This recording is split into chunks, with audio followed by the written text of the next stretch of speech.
The lid runs dry, it's Christmas time. Ooh.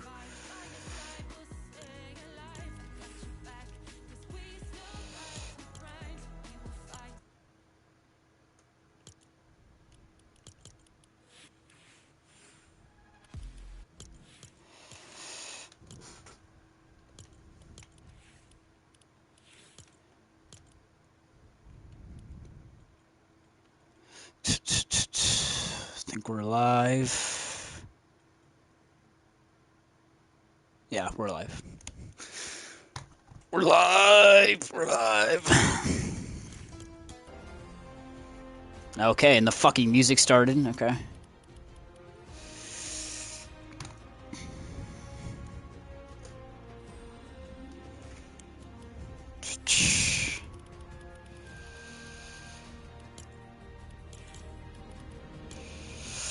What up, everyone?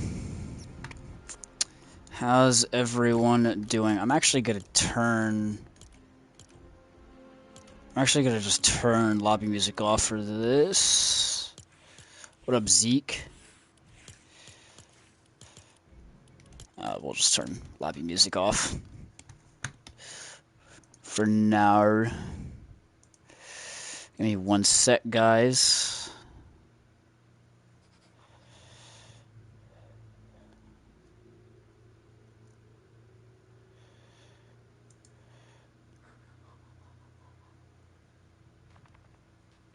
I have school tomorrow, so I'm not doing that great.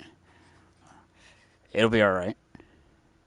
You will get through it. What's up, Rush?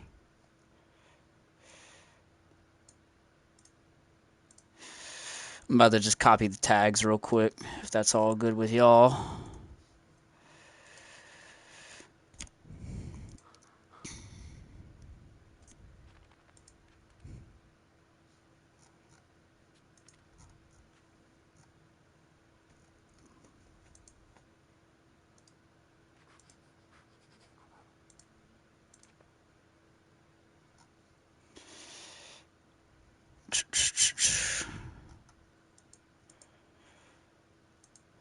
Alright. Okay. Let me open up the chat as well.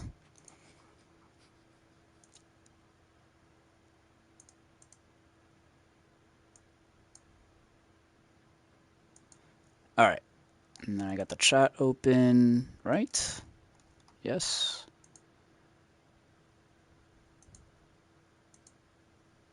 Can someone say something in the chat real quick? What the fuck is wrong with my computer? There we go.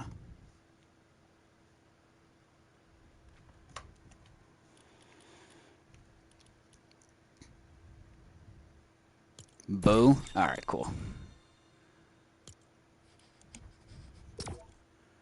Alright, so it's not working on my computer for some reason. That's weird. Can see y'all on here, but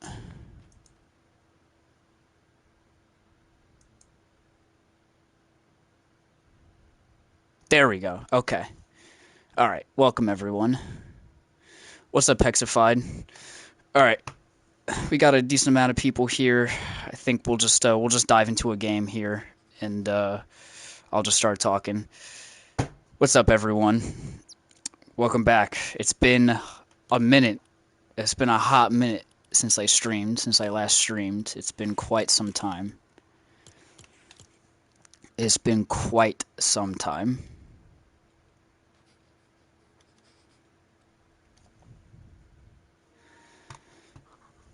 It's gonna take forever to find a fucking game tonight? Is that how it's gonna be?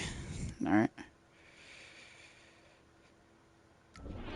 How have you guys how have you guys been doing? How y'all been doing? How y'all been liking the new season? Because I guess it's not really new at this point. We're more than halfway through it, actually. And we actually get Chapter 7 gameplay tomorrow, so...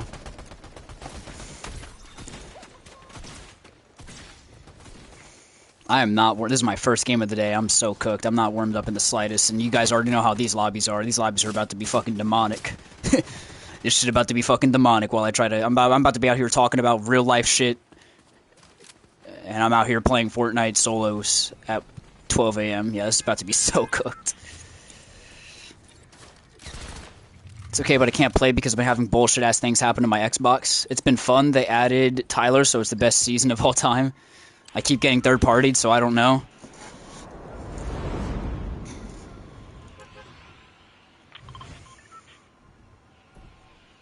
Alright. We'll just land and we'll just start talking. So... Wait, hold on. There you go. So, as you guys have noticed, I have not been very present on the YouTube space when it comes to streaming, number one. And number two, this might just be like in my head, but I feel like I haven't been as my content output hasn't been as active recently, and like since the season started. And there's a reason for that, which we'll get into. We'll get into that. That's what we're going to be talking about in today's stream. I'm basically going to be explaining where I've been and sort of like what's been going on in my life since I last streamed. And we're going to be talking about we're also starting to be talking about the future of this channel and like where... Oh, we're already starting with this shit. Oh, we're already starting with this bullshit. Okay, we're already starting with this. That's another thing I'm going to talk about this stream is my thoughts on this season. We'll be talking about that as well. It's not what you might think. I'm going to wait until I'm back in the go to bot lobbies, please. That's a great idea. I'm actually going to go ahead and do that. We're going to play on some bot lobbies so I can just fucking... Hold on. We're going to turn off cross-platform so I can get into some bot lobbies.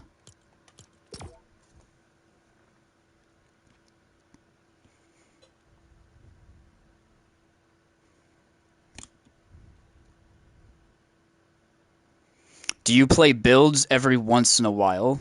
Very rarely. And the moment I do, I instantly... I mean, you've seen what happens when I try to play builds.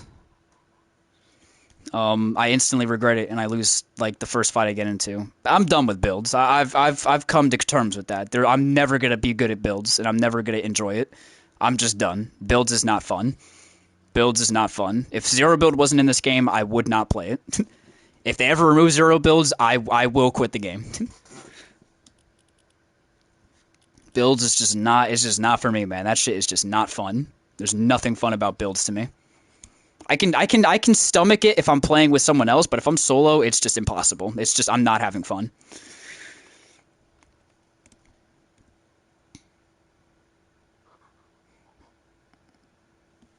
I've been Unreal in builds. I've been Unreal in builds 6 times. Yeah, I mean, I don't know how y'all do it. I just don't even get, like, even if I was good at it, like, I don't get any enjoyment from it. Like, the gameplay loop of builds is not fun to me. Like, I feel like there's no emphasis on gunplay. It's all about just building. Like, nothing else matters. You could be the shittiest player in the world, have no ability to hit your shots, and still win a game because you can edit. I just think that's stupid. It's just stupid to me. That'd be like in Apex, like if you had no skills with the gunplay, but you were good with like Horizon, and you could just easily win every single game just because you're good with the character. Like being good with one of the mechanics. There's 2 mechanics in the game. There's shooting, and then there's the building. You should have to be good at both in order to win a game. But in builds, you only have to be good at building. That's it. Once you're good at building, nothing can stop you. There's no counter to it at all. Well, that's not true. Sometimes they add counters, but like their version of adding a counter to building is either just making builds feel like shit or adding a stupid melee weapon that lets you spam into people's boxes. And neither of those I feel like are valid counters. Like I don't know. I don't know how to explain it. I think it's just not for me. You know, it's just not for me. All right, we're going to do that again. All right, we're back in round 2. I turned off cross-platform, so we should be getting bot lobbies now, so I can actually like focus on like the chat. And then like once I'm done like yapping, maybe we can get back to playing the actual game.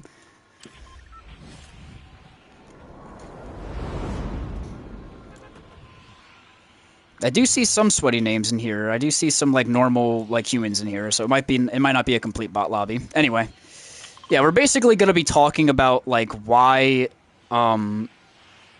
like where I've been. So let's address like the first thing, right? Like where have I been? Why haven't I been streaming?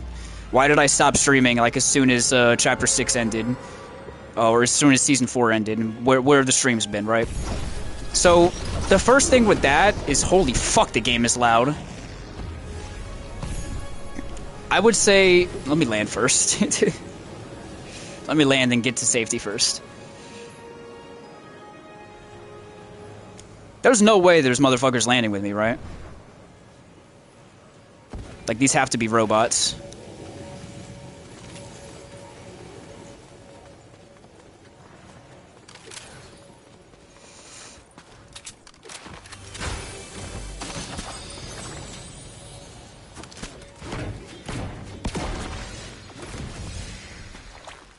This guy's not even playing. I don't need that.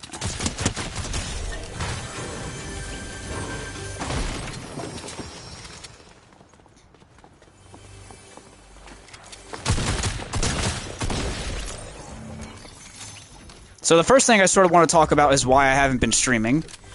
The reason for that is basically just because I guess you could say I've sort of been like I've gone into a sort of reclusive state recently. And what I mean by that is basically like I won't say I'm burnt out with like content creating, because that's not true at all actually. Like I'm still very motivated to put out content. But there's been some changes recently in my life. Fatigue, yeah, I would say sort of like fatigue to an extent, but only to an extent. And I'll elaborate on that in a second here. As you guys know, I do have like an actual job. Like I don't just sit around and play Fortnite all day. Like making videos on YouTube is not my main source of income. I do have a job, and as you guys also are aware, that job is in the service industry. So, you know, this is the time of year where things sort of get like very busy at work, and that's sort of been, I guess, preventing me from being able to pump as much time into YouTube as I would like, because I've just been so busy with work. And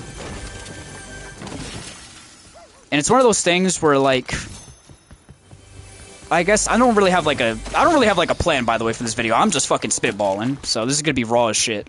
But yeah, I guess you could say I've been going through a seasonal depression. Yeah, I mean I do have seasonal depression. Like it's clinical. But I feel like it's been hitting me a lot quicker and a lot faster than I thought it was. You know how you guys know how like sometimes you get to that point where like you feel like things are doing pretty good, like you feel like you're doing pretty good mentally, like you're at like your peak, that for like you're at the highest you've ever been in a long time, like you feel unstoppable. And then randomly, like one day it just hits you like, oh wow, I'm not as like happy as I thought it was. Or like something just feels off, like I'm not as content as I initially thought it was. I guess you could say that's sort of how I've been feeling. I just feel like, I don't know.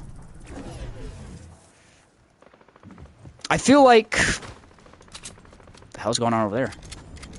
I just feel like I'm stuck. And what I mean by stuck is you know, what you guys gotta understand is like, I know you guys, a lot of you are a lot on the younger side. But for those of you that are a little older, I think you can relate to this. I'm almost in my mid-20s. Like, I'm nearly there.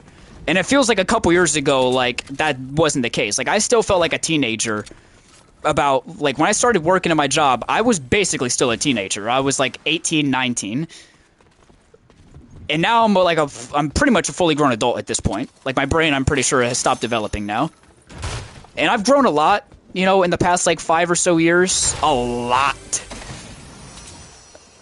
But with that growth sort of comes the idea, the feeling, that ever-growing feeling in the back of your head, like, you could be doing so much more. Like, I guess that's what I mean when I say I feel like I'm stuck. I feel like I'm reaching a point where I'm at a crossroad, and I just feel like the curse of potential has been sort of like ever present in my life for so long, and now that I feel like I'm finally doing something with that potential with YouTube and with this platform that I've created, this community, it's really starting to hit me that like this shit is really what I want to do. Like I don't want to do anything else. Like I don't want to wake up and go work at fucking some grocery store every day. I don't want to get a fucking blue collar job at like an office building. I don't want to work at Amazon and slave away every day working for people that I hate. I just don't want to do that. And when I say I don't want to, I mean like I can't do it. Like I can do it. I've been doing it, but I don't think I can do it much like I don't know how much longer I can keep it up. You know what I'm saying? And that's where the feeling of being stuck comes from. It's this feeling that like I'm building something, but what am I really doing with it? Like I have this YouTube platform, but I don't even have the time to really dedicate everything I have to it because I just simply don't have enough time. I don't have enough hours in the day to eat, sleep, get other things done, you know, get my appointments done, go to work, come home, record the video, edit the video, release the video. Like, I just don't have enough time to do all that shit. And that's been, I think, been feeding into my seasonal depression a lot. You know what I'm saying? I think that's really been feeding into it. And this is something I've talked to a lot of different people about. I think come 2027, I think I might, this is a big might, I might quit my job. And I don't know when in 2027, I don't even know if I'm going to, but it's just something that I'm feeling like I really feel like I might want to do that.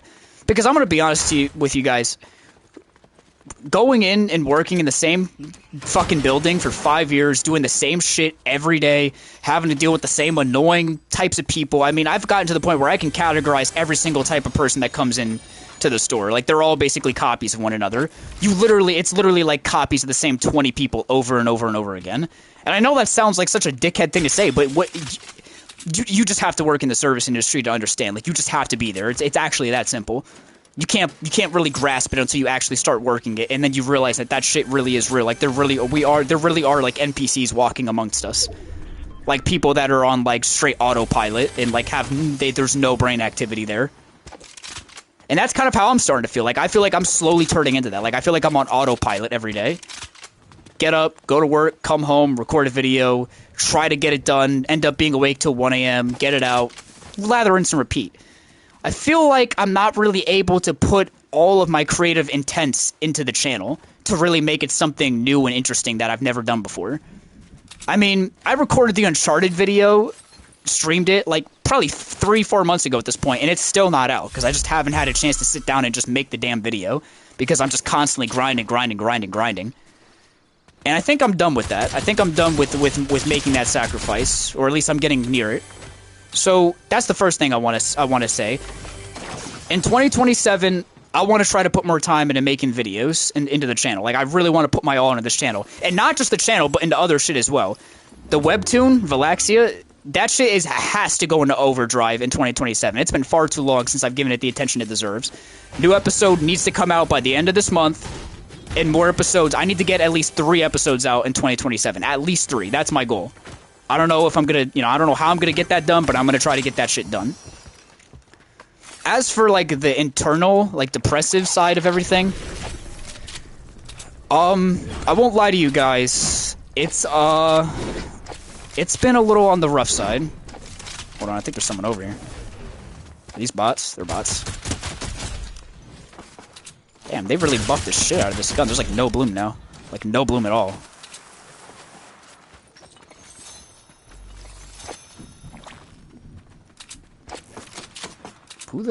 Who are you?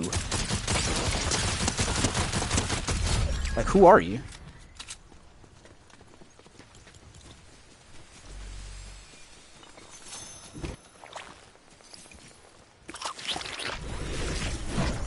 It's been rough. Bart Simpson just pickaxed someone. It's been rough,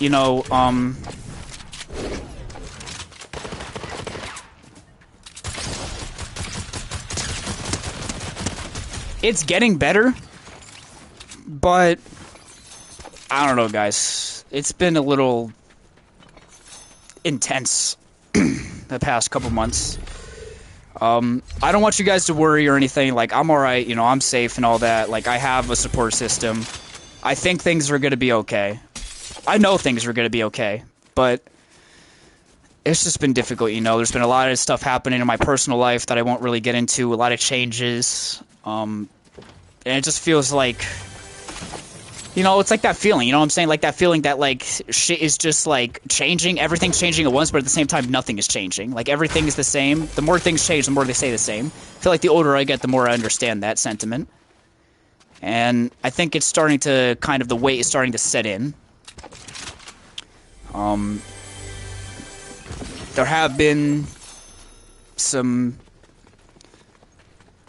suicidal, you know, stuff going on. There has been some suicidal stuff going on. I'll be completely honest and upfront. I'm okay, you know. I just want you guys to know that and, like, understand that, like, I'm safe and that, like, nothing, I'm not going anywhere, you know. I'm not going to do nothing crazy. But there has been, it's been rough, you know. It's been rough on your boy. Not super crazy. Like, there's definitely been worse times than this for me, but I'm not going to sit here and bullshit you guys and pretend like, oh yeah, everything's fine. Like, everything's not fine. And, you know, that's okay. But I just need you guys to know that so that you understand that I'm being real with you. So that you understand, like, how serious this is for me. How I'm taking this very seriously. And this isn't just me, like, doing this shit for clicks or for attention. Whose car is that? And I think the moment that I've been dealing with depression and suicidal thoughts basically my entire life. Like, this is nothing new. By the way, I am going to catch up. I haven't been reading chat at all this whole time because I'm trying to stay focused on what I'm saying. But I will catch up and read everything you guys are saying once this is all over. But yeah, I've been dealing with suicidal thoughts my entire life, so this is not really anything new. But it's one of those things where, like, every time you get out of that episode, every time you get out of that state, you think to yourself, okay, this is it. Like, this is the last time I'm gonna let myself get like this. Like, it has to get better from here, right? Like, I feel stronger than ever. It's almost like it's like the rainbow after the storm. Like, you feel unstoppable, invincible. Like you just overcame a giant or defeated a golem.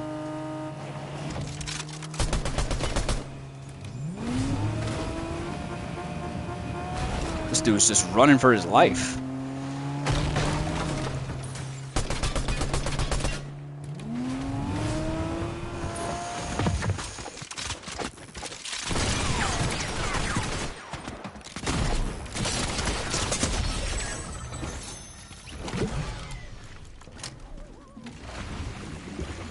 Oh shit, that was really close.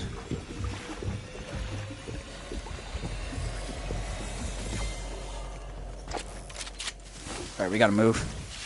But yeah.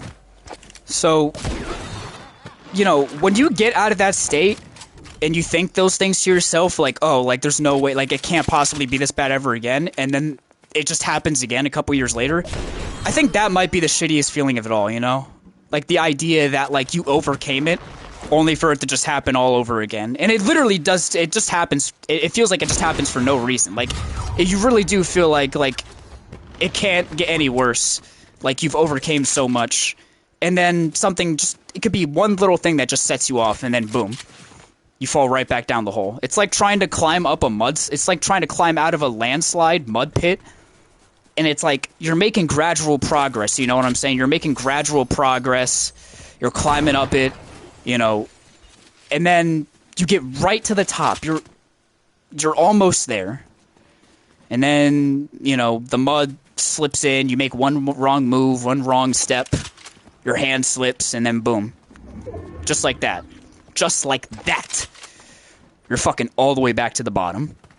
You slip and slide all the way back to the bottom. You got mud all over you. You feel like shit. You fall on your back. Your fucking back hurts now. You're like, dude... It not only did I fall again, but now it actually really fucking hurt, so now I feel like I can't even climb back up, even if I wanted to. All that work, just for nothing. And that's really what it feels like. It feels like, damn, like, what did I do all this shit for? And then there's, like, the guilt that comes with it, too. Like, the idea of, like, wow, like, you're out here feeling, you know, suicidal, feeling depressed, feeling this, and that. When it's like, bro, like, you're living the dream, if you really think about it. In many ways, I really am living the dream. Like, I have a stable job. I'm financially stable. For now. I have a support system. I have a loving girlfriend. I have a relationship that is like blossoming and blooming and only improving every single day. I get to play video games and I get to make money off of it. Like, what's there to complain about? And that's the part that always pisses me off the most, because I don't know what there is to complain about, because I can't explain it. It's not about complaining, you know, and it's like on a surface level, you can totally see why, like, someone would think that. Like, what are you complaining about? As if there aren't people that are, like, fucking dying or being massacred, as if there aren't genocides happening all around the world, as if there's children starving in other countries. And we are going there, by the way. We're going there. As if there aren't children starving in other countries, as if there aren't, like, people being ripped out, like, families ripped apart, people being put in fucking in camps, being dragged away to prisons in fucking God knows where, and never seen or heard from again. And then you have me, some asshole playing Fortnite, who's complaining that he's sad, you know? That's okay, bro, we get it. Jesus Christ. Out here getting shit on by a bot with a ray gun. But yeah, like, you know, that's sort of, I think that's what gets me the most, is feeling bad and then feeling bad about feeling bad. And I think these things have sort of piled up, and it's just made it to where, like, I just don't feel like I'm at 100% capacity. You know what I'm saying? I don't feel like I'm at 100%. When I get on and I record these videos, like, I'm having fun, but I'm only having, like, maybe 60% of the fun that I would normally have, because there's just all this little shit in my brain going, wow, you're like, this is the only the fourth video you've made in the past 2 weeks, or oh, like, you've done this and that instead of this and that. Oh, wow, you made this video, but like you didn't it's only 5 minutes long. That's where it comes in, right? But that's only as much as I can stomach, you know what I'm saying? I can only stomach to record so much before I just get to a point where I just can't. My head is not in the game. It's not in the game. And it doesn't help that, like, the state of Fortnite, I've been very vocal about my thoughts on the state of the game. I don't think they've been trying their best. I don't think they've been operating at, like, the highest level that they could be. I think this season's a major step in the right direction, but I have my own issues with this season. Number one, the matchmaking is atrocious. You know, I come home from work every day. I've had a crappy day. My head's not all the way there. I got all this other shit going on in my brain that I was talking about. And now on top of that, I hop on the game, and I'm being put up against Peterbot and Clix and Booga, and I'm being put up against these fucking nerds, dude. These fucking nerdy-ass losers that, like, just all they do is play Fortnite. They have nothing else that they do. They get up, they go to school, they come home, they play Fortnite. That's their entire life. And I'm just over it with that shit. I'm over the matchmaking in this fucking game. I don't know what they did this season, but this season has been, like, the hardest season to play for me. And I mean that in terms of, like, it's just actually difficult. Like, it's hard to win. And in terms of, like, it's hard to find the motivation to get on and play. Because, like, and it's not because the season's bad. I don't hate the season. Like, I don't hate the Simpsons season. I think the map is great. It's a little small, but I'll take that over fucking Chapter 6 size of a small country map, you know? It's just, it's brutal, man. It's brutal, you know? Like, I feel like I hop on, you know, the season's cool, but, like, it's all just stuff I've seen before. It's all stuff I've done before, basically. I mean, everything's just a reskin of, like, the 5-gun's cool, but it's a reskin of the pump and dump. The slushies are cool, but it's a reskin of nitro mixed with slap juice. The slurp boxes are cool, but it's just slurp barrels, but, like, worse. The skins are cool, but, like, they're skins. You know, the map is cool, but it's, I mean, I don't know, bro. They're just, I mean, like, Springfield Town Square is awesome, but I mean, it's another town, city, POI. I mean, we've had like 50 of those. There's nothing about this map that is like making me go like, wow, this is something I've never seen before in Fortnite. Aside from the fact that it is like a fully like cell shaded map that is like all like all collab. That's cool, but once the novelty of that wears off, you start to realize that it really is just the same fucking shit we've seen. I mean, even the update they just did, where they added the deodorant applicator and, like, the slingshot. Those are just weapons we've already had in the game. The ray gun, we've already had. We've had, like, 3 versions of the ray gun. The slingshot, that's just a crappy grenade launcher that they, like, attached a stink bomb to. Do you guys get what I'm saying? when you play this game for 8 years straight, you start to realize that everything they do is just shit that they've done before, reskinned, copy and pasted, and changed to look slightly different. And I'm not even saying that's a bad thing, because at the end of the day, I mean, like, you know, if something works, it works. But I'm just saying, like, when you combine the fatigue, everything is just giving me fatigue right now.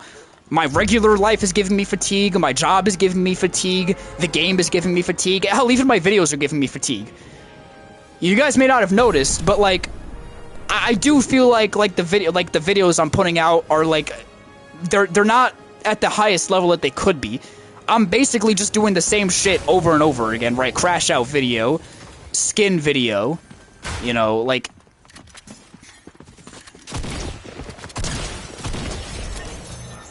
rage video, ranked video, and I know I could be doing more. I know that, but then again, that's when it comes back to the whole, like, what do I have time to do? When I come home from work and it's 11 p.m., what do I have time to do? I don't have time to make a retrospective video. I don't have time to make a challenge video. I don't have time I can't get all my friends on the game to do, like, a cool, like, chat. Like, I can't, there's only so much I can do, you know what I'm saying? With the time that's allotted to me. Which then comes back to the whole job thing, which then comes back to the whole feeling of, like, being trapped in the machine and all that shit. So it's not necessarily Fortnite's fault entirely. It's more so just like a universal thing where it's like all encompassing. This is a cool place. I think I've only landed here like one time. This place has hella loot. So that's where sort of it comes in with, like, the third thing I wanted to talk about, right? Like, what are we gonna do next, right? Like, I feel refreshed somewhat. I feel like I'm ready to come back and really give my all. But with that is gonna have to come some changes. If this channel's not going anywhere. Let's not get that mixed up. Make no fucking mistake. This channel's not going anywhere. This channel right now is one of the only things in my life that gives me any sense of fulfillment. If this channel were to go away, I'm not going to talk about it, but, like, if this channel were to go away, I wouldn't have a lot left after that. I'd have some things left for sure, you know, but I wouldn't have, from like, a fulfillment standpoint, this is basically it. Like, this is it. So, what are we going to do next? Well, the first thing I want to say is, like, I'm going to shake things up. You know what I'm saying? Like, I feel like this channel has been long overdue for a shake-up. We just hit 2,000 subs. It's time to lock the fuck in and stop fucking around. It's time to stop fucking around. We're not going to just sit here and just keep copying and pasting the same video ideas over and over. I'm not just trying to be a discount version of Jaden Does Things, or C-Day, or B. I want to actually do, like, you know, real shit with this channel. And that's not me saying that they don't do real shit. What they do works, but I want to do more than just that. Like, I'm trying to be more than that. You know what I'm saying? In my own way. So, with that being said, right, what comes next? Well, Chapter 7 drops in December. I will obviously be full stop putting everything I have into Chapter 7, obviously, which is why I've been trying to kind of lay low this season, because I'm trying to sort of recuperate and reserve my energy for when Chapter 7 comes out, because I don't want to blow my load, if you will. I don't want to blow my load on this season, a season that I don't even think is particularly, like, mind-blowing or, like, incredible. Why would I want to just, like, give everything I have on this season? Viewership is down this season, by the way, like across the board. Like, there's clearly, like, a lack of interest in this season. So why even bother, right? Like, why put everything I have into this season when I can just, you know, put out some videos here and there and save the real good shit for when Chapter 7 drops, for when everybody's on the game. So that's what I'm gonna do. So, first off, I have a couple things. I have a couple things I wrote down here on my phone that I want to implement on the channel. So Chapter 7, obviously, that's a big one. That's the main thing. Fortnite is still going to be, like, the main, for the foreseeable future anyway, I'm pretty sure. Fortnite will be the main thing of this channel. But Chapter 7, December. And then starting in January, hell, maybe even starting before that, a big thing I really want to focus on in this upcoming year is more variety content. So, like, other games, other gameplays, game reviews, retrospectives, compilations, like all kinds of other shit, experimental videos, basically anything I can think of. More Dispatch. We are going to get more Dispatch too. I already finished recording the finale for Dispatch. That's probably going to come sometime later this week. And then more streams. I just want to stream more. Like, I want to stream more, and I don't want to stream just Fortnite. I want to stream other shit. I'm thinking for the foreseeable future, streaming, that's going to be more focused on, like, other games, I think. I think that's where the variety content will really come into play, is into streaming. Because, like, if I really need to stream Fortnite, I can just stream Fortnite, and I know I'm going to get viewers. Like, I'm not worried about that. But, like, if I'm going to play a game and make variety content on it, even if it doesn't get any views, at least if I stream it, like, you know, I'm killing two birds with one stone, right? Like, I'm getting the ad revenue from the streaming, you know, I'm getting the memberships. We'll talk about that in a second as well. So it's like, at least it's not a complete waste of time if it doesn't do well. That way I can have less stress, be less stressed when I'm, like, making the video. Yeah, just having fun, basically. So, what kind of variety games, right? Like, what kind of games? Well, let's see. Official announcement. For one, Dark Souls. Dark Souls 1, 2, 3, and Black Myth Wukong. Expect videos on all of those games within the next couple of months. Recording has already begun as we speak.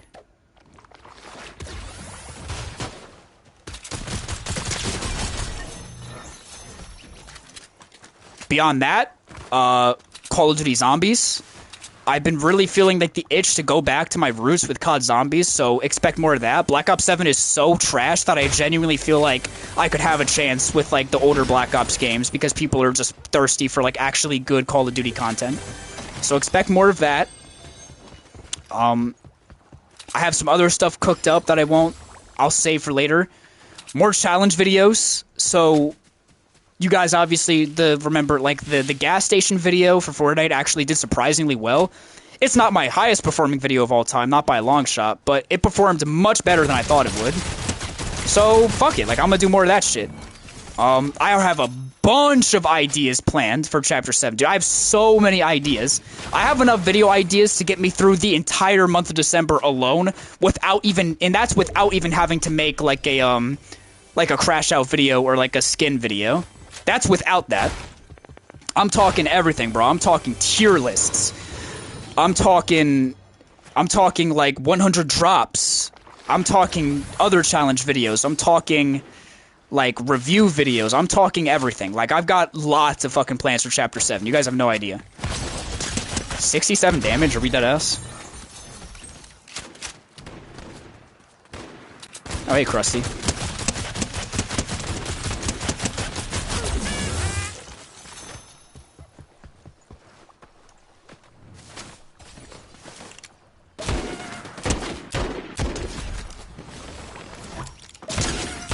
Damn! And then on top of that, I didn't forget about the creative map, by the way. That's still coming. That's also still coming. I don't have a release date for the creative map, the BR map, but I want to say, like, I'm shooting for sometime in, like, mid, like, 2027. That's my current, like, kind of, like, release window, launch window. And then finally, I want to talk about GTA 6. Like, I feel like GTA 6 is, like, such a massive part of gaming at this point. Like, just the idea of GTA 6, every YouTuber has sort of been forced to ask themselves that question, like, am I going to cover GTA 6? Obviously, the answer is yes, but I think, like, even beyond that, like, I have some really big plans for GTA in the future. Like, really big plans. And essentially everything I'm going to be doing throughout the rest of this year and building through 2027, building up to that release date, is basically going to be me prepping the channel for the GTA 6 era. That's pretty much my goal in 2027, is to build up my channel, build up my resume on this platform, and really, like, show that, like, I'm ready for GTA 6 when that shit drops. Like, I'm locked in. Like, my channel is gonna be, like, ready to go for GTA 6. Right now, we're in the pre-GTA 6 era of Devil's Sword Ashton, but when the game drops, that's when we enter a new era, for sure. So, that's all I'm gonna say on that. Wow, that looks crazy.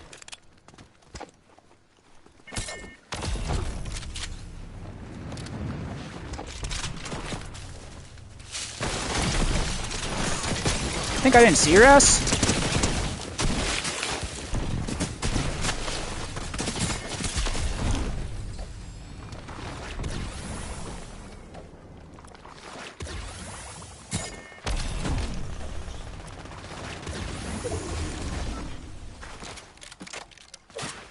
Where'd you go, pussy?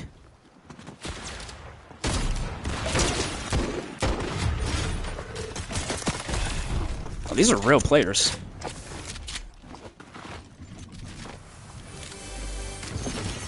Oh, that's so fucking clutch. Hold on, we gotta lock in here for a second.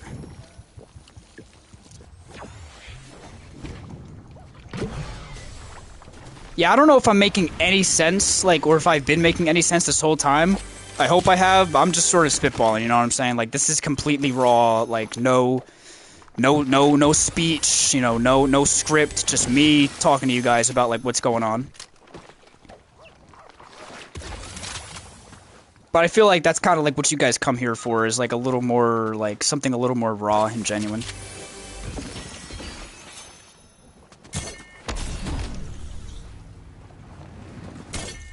So where's this guy hiding? Like, he's literally got to be hiding somewhere.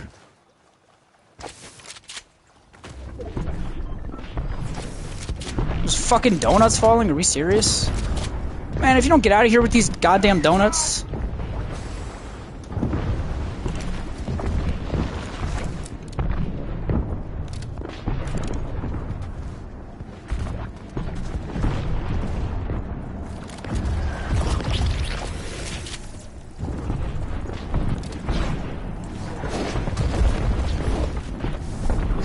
Out here destroying the whole POI. Oh my god.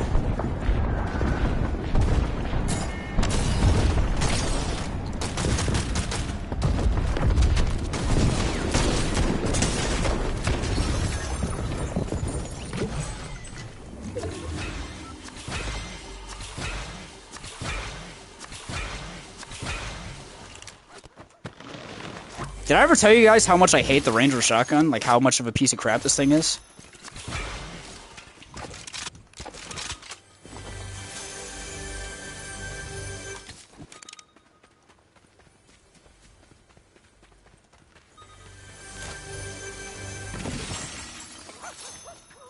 I'm about to...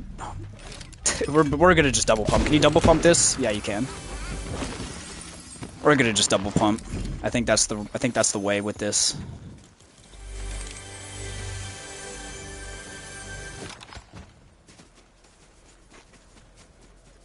But yeah, what was I saying before? Oh yeah, the future. Another thing I really want to focus on with the future of my videos is honestly just expanding my like showing, I guess, just showing off my abilities. I feel like I'm capable of so much more. Like, I feel like I need to get more ambiguous with my videos. You know what I'm saying? A lot of y'all really still don't know this about me, but like, I am a writer at heart. Like, writing is like one of my favorite things to do. I mean, obviously, I have my webcomic Valaxia, which a lot of you are very familiar with. But even beyond that, like, I write all the time, and I feel like I'm more. That's why I kind of want to do more experimental stuff in the future, like more, you know, like more reviews, retrospectives, more scripted videos with more like intros where I like actually explain like what the hell is about to be happening, what you're about to be seeing on screen, instead of just like me hopping on and just gaming, just playing the damn game. Like, why not like get a little more ambitious with it? You know what I'm saying? I mean, I'm a writer, like, and this is a platform that I have where I can show off that talent. So like, why not use it to my advantage? Why not show the world, like, what I'm really capable of, you know what I'm saying? I feel like that's kind of what makes me stand out from a lot of other Fortnite creators, that, like, I feel like oh my god. I feel like my creative side lies in more than just, like, video creation. Like, I have an appreciation for filmmaking, I have appreciation for writing, you know, and that's not me saying I'm better than other content creators, not at all. I'm just saying that's what makes me different, that's what sets me apart. That's kind of, like, my niche. Is that I have these talents that I've developed, and again, it goes back to the whole, like, I feel like I'm doing nothing with them, so, like, let's change that.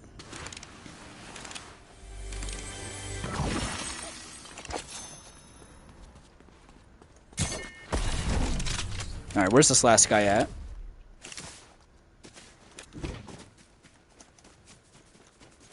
There he is.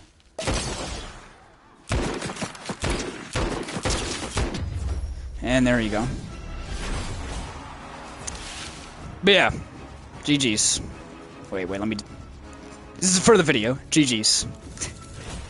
But yeah, um, I guess basically like the final summary of everything is that it's been sort of a dark time, you know, going into this. It's gonna be it's gonna be a little rough going into. Hold on, what is this? What is this? The turkey trompers. I didn't even know these were in the shop. What the hell is this? Thanks, Fear. Appreciate it. Thank you. Yeah, I guess. Oh, another thing too. Memberships for the channel. Two things that you guys have been asking me about. Two things, right? Discord and channel memberships.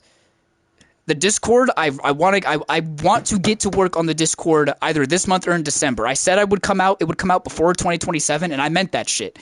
Or 20, what year is it? Jesus, did I say 2027? Have I been saying 2027 this whole fucking time, by the way? Instead of 2026? Jesus, I have.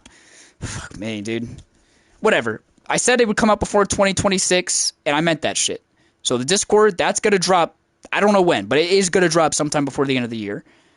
And then as for memberships, I'm going to get to work on that shit before the week is over. So, you know, memberships for the channel, that is going to go into effect by the end of the month. You know, if you want to become a member, if you want to support the channel, like I said, you know, going forward, like, I want to try to lean more on this channel for the financial side because I'm trying to decrease my hours at the job. Like, I'm not trying to work at that shitty fucking job anymore, and I'm trying to quit. So I really want to try to, like, see what you got. Like, you guys let me know, you know what I'm saying? Like, let me know what you want. Let me know what I can do to, you know, like, if there's any, like, things that you want as part of the membership program, if there's any, like, cool, like, perks that you guys want, you guys let me know. I already have some ideas, obviously. Some badges, icons, things like that. But you guys let me know what you want, and you know, we'll just go from there. And then, yeah, I mean, I think that's it. I mean, summary, basically, things are going to change for the better. I think, I hope. Fortnite's always going to be important to me. It's always going to have a place on this channel. It's always going to have a place in my life and, like, in my heart. And I'm not leaving Fortnite. I'm not quitting Fortnite. None of that is happening. If anything, I'm gonna double, triple down on Fortnite in the coming months with Chapter 7. I just hope to God it's not ass. But we're expanding beyond that. You know what I'm saying? I want to play other games, man. I at this point, I don't give a shit if people watch them or not. I have to make them. Like, these Dark Souls videos, they need to come out. I have to make them. I don't care about if 200 people watch them. I'm making the videos no matter what. So hopefully you guys understand that is, you know, like, there's going to be days where, like, instead of working on a Fortnite video, I'm going to work on a Dark Souls video, or I'm going to work on a tier list video, or I'm going to work on a random stream compilation video. The Fortnite era of the the Fortnite era of the Devil Sword Ash channel is not gone, but we're moving more into the variety era, I feel like, where it's like, it's not just about one game anymore. You know what I'm saying? I feel like I'm capable of much more than that. And I play much more games than that. I feel like I can't even play other fucking games now, because every time I play another game, I'm like, I could be playing Fortnite and filming instead. Like, I feel like I can't enjoy other games now, which is all obviously fed into, like, the extreme depression, because it's, like, my main hobby. And I feel like I can't even, like, enjoy that to its fullest because fucking Fortnite, you know? So, yeah. Oh,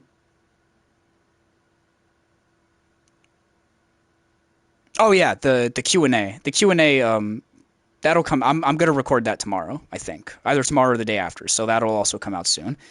I've just been having all this stuff going on, trying to figure out how I want to proceed. But yeah, I guess, and then most of all, like, I just want to say thank you, you know? Like, I just kind of want to, like, just thank you guys for being with me throughout this journey, you know, from the beginning to where we're at now. I have struggled for a long time with like, feeling like I deserve, like, the things that I have. Like, I'm the type of person that struggles with, like, accepting appreciation or gratitude or accepting love or any of that shit. Like, for so long, I feel like for so long I was such a fucking piece of shit and like a monster and like a terrible person. And whether or not that's true or not, you know, I guess I'll never know. But in my mind, it is true. And I feel like for so long, I just hated myself. And I just did terrible things. And I treated people like crap. And I was lazy. And I never lived up to my potential with anything. And I'm so tired of that. And I feel like I've grown a lot, you know, with you guys, like even since I started. And at the end of the day, man, all I want to do is just wake up each morning and try to be a better person than I was yesterday. And I mean that in every way, like every conceivable way. Morally better, you know, more productive, more intelligent, all that shit. I'm just tired of waking up every day and looking in the mirror and going, "Wow, what a fucking I can't stand looking at this person," you know? I'm so over that feeling. I don't know if I'll ever forgive myself for the person I used to be. Every single person I've ever treated like crap could literally come together and be like, "Ashton, we forgive you," and I still probably wouldn't forgive myself for who I was in the past. But at the end of the day, man, I guess no matter how hard you try, you can't really escape your past. So all I can really do is just try to be the best version of myself now. And I just want to thank you guys for enabling me to do that. And I want to thank my girlfriend, Amanda, for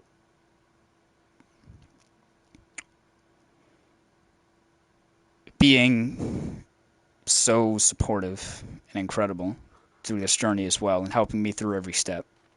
I don't think I could have gotten this far without her, so thank you. And I love you. And I love all you guys too. So here's to the future.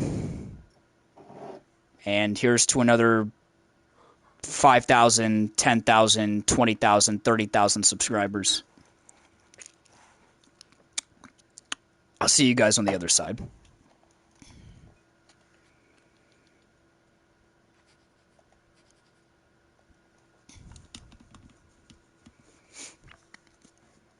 Alright, that's the end of the video. I think that's basically everything I wanted to talk about, you guys.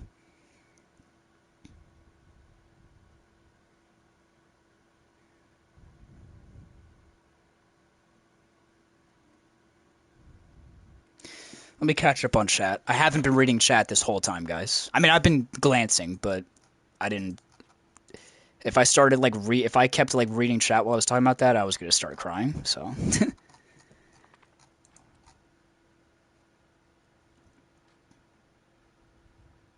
I'm scrolling back up and looking for the past.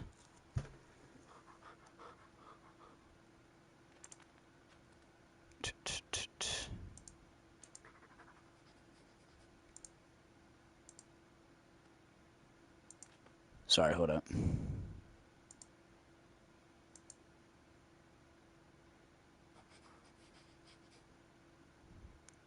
Damn, who's this guy that got banned? Oh, okay. Amanda, can we just give that guy like a permanent ban? Like just forever? Like can we just completely hide him from the channel?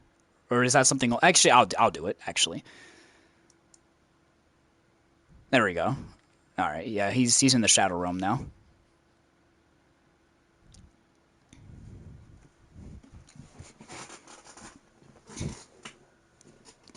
And then people wonder why men never want to speak up.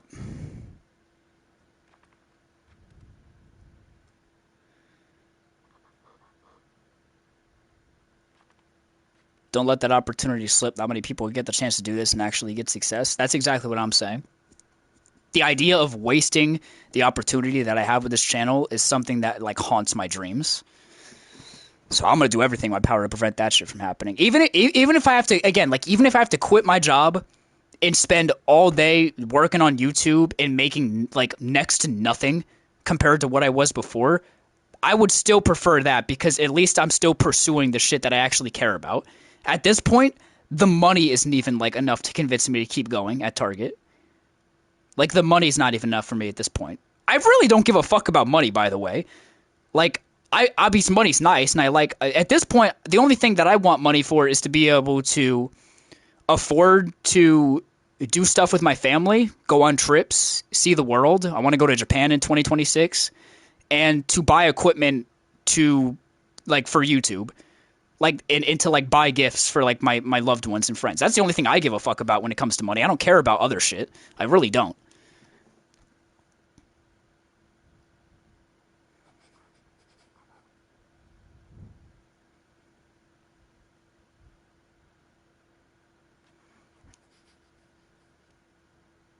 Seasonal depression, yeah.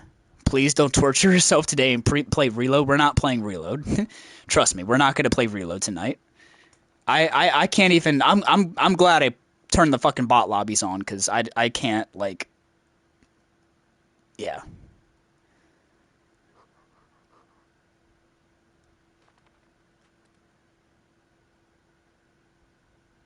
Ash, would you rather deal with Reload crackheads or BR zombies? BR zombies, 100 times, like, a billion times over. Reload crackheads, like, I've never wanted to, like, I'm not even, you know what? The BR zombies.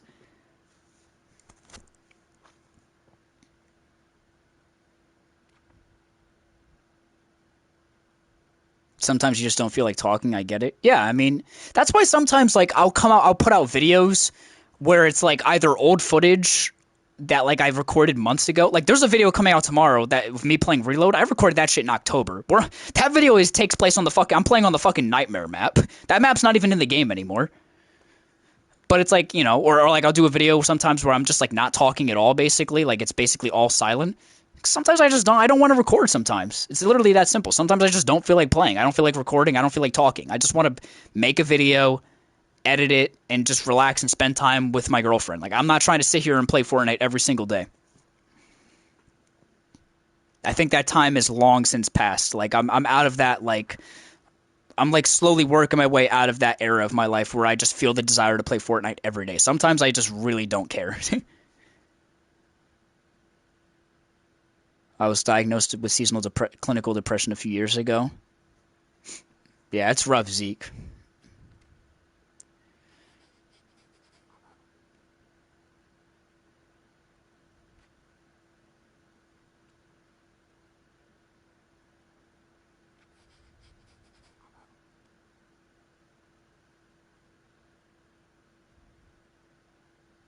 It's literally.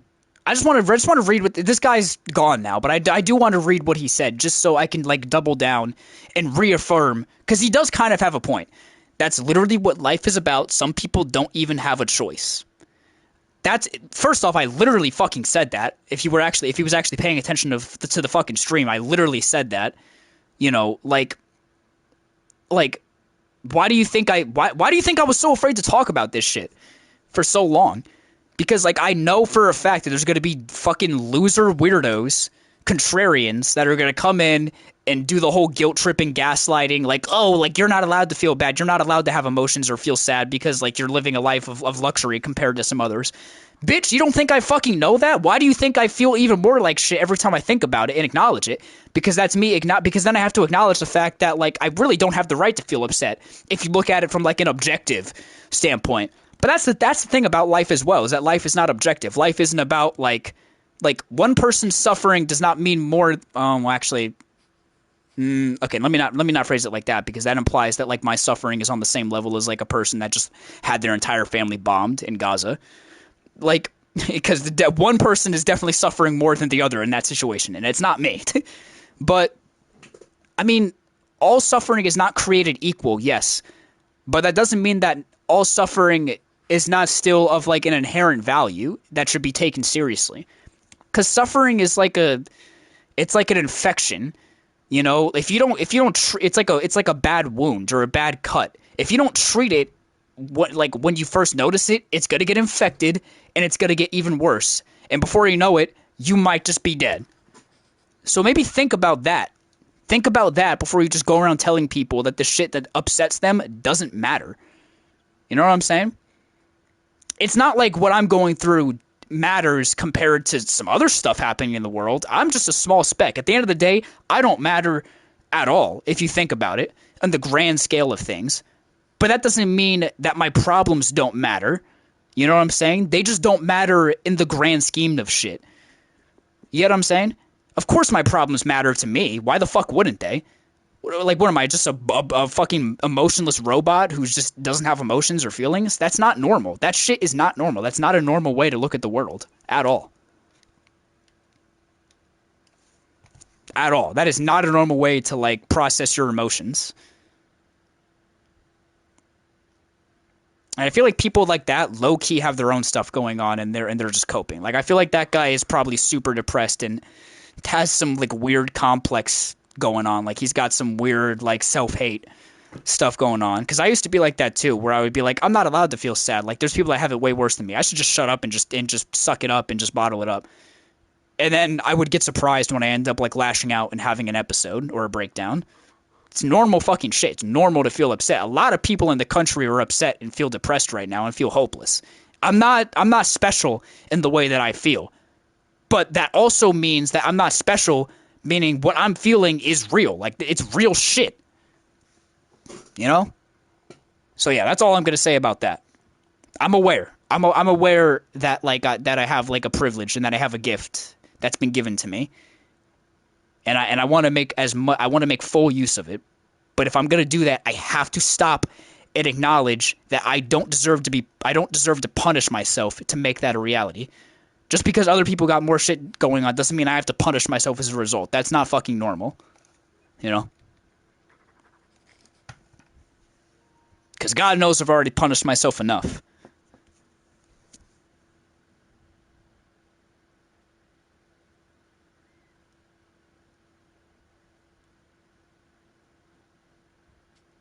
Something I've thought about too, is life really just the daily grind? Is there dead ass nothing else to life? There are some people out there that would try to trick you into believing that that's all that life is about. Just grinding, grinding, grinding, getting that bag, chasing that money, getting to the next milestone, 5K, 10K, 20K, and that's the only thing in life that you should be worrying about. People that say that are fucking, in my opinion, people that say that are stupid, and you can't trust them. Those are the type of people that, like, will stab you in the back the first chance they get. It's the type of people that, like, they do all this shit. They have this perfect, pristine, clean image, and then they come home and they're addicted to drugs and they drink and they hit their wife and they cheat and they're addicted to porn. You know what I'm saying? Like, people like that, they like, you got some demons. I can tell. You're just trying to bottle that shit up.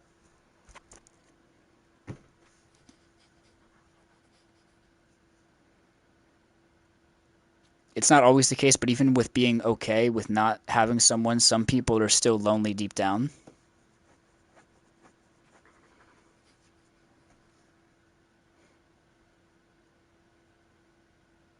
Sometimes the call to the abyss is strong, but we're stronger. Absolutely.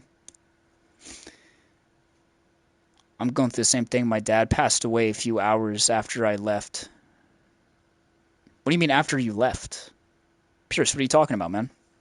When did this happen?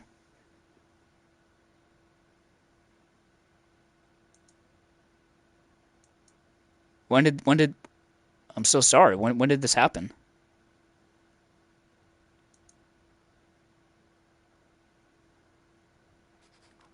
You know what my biggest problem is? Oh, when you left for college? Damn. I'm really sorry to hear that, man. I'm really sorry to hear that. I can't imagine. Yes. Oh, Jesus. Hold on. Wait. Let me scroll down so I can read the whole thing. Yesterday, he had liver cancer, and after I left his house, he passed away. I'm sorry to hear that, Pierce.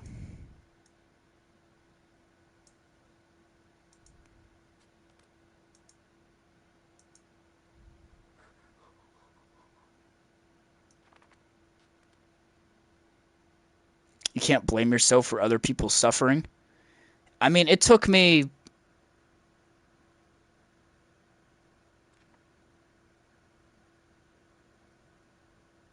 I hope he rests easy and peaceful. Yeah. Can we get. Let's get some.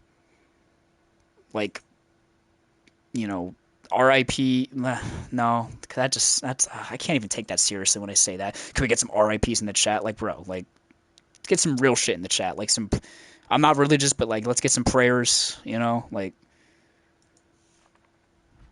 some condolences, like some rest easies.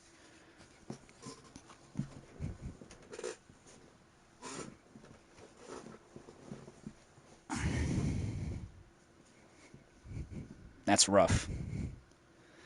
I can't imagine. You know, like I can't even imagine. Just take it one day at a time, man. One day at a time.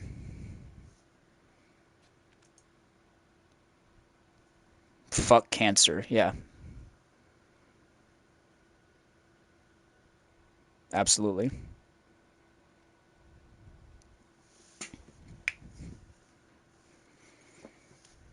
Absolutely. What makes it more sad is that I had a conversation with him before he passed, and that when I left, my brother said he was already dead when I left. Man, I'm really I wish like my thing is that like I know there's nothing I could like actually say that's gonna make you like feel even remotely better. So, you know, just know that, we're here. We're here for you and as much of a capacity as we can be. Obviously, I know like it's not gonna it's not gonna make you just magically feel better. It's not gonna make all the guilt go away. But, you know, just know that like we're here and we see you and we hear you. You know what I'm saying? I would say your content has helped a lot. 8 months ago, my mom passed away and my arm at home due to heart problems, and I was an emotional wreck. And I almost didn't escape the dark room. Damn, we're all sharing our demons that we have. I'm sorry to hear that, Joel. I'm I'm I'm grateful that you guys feel comfortable enough to like share this. You know what I'm saying? Like I feel like we have like a safe space here to where you can like actually we can share this shit and there's not, like, you know, um I'm really sorry to hear that, man. I again, I'm not going to pretend like I can understand how you're feeling with it because everyone goes through grief in different ways. So I'm never gonna sit here and bullshit you and try to make it feel like, oh yeah, I know how you're feeling, man. Like, nah, man. You know, what you're feeling is what you're feeling. So just know that like everything you're feeling, it's totally valid.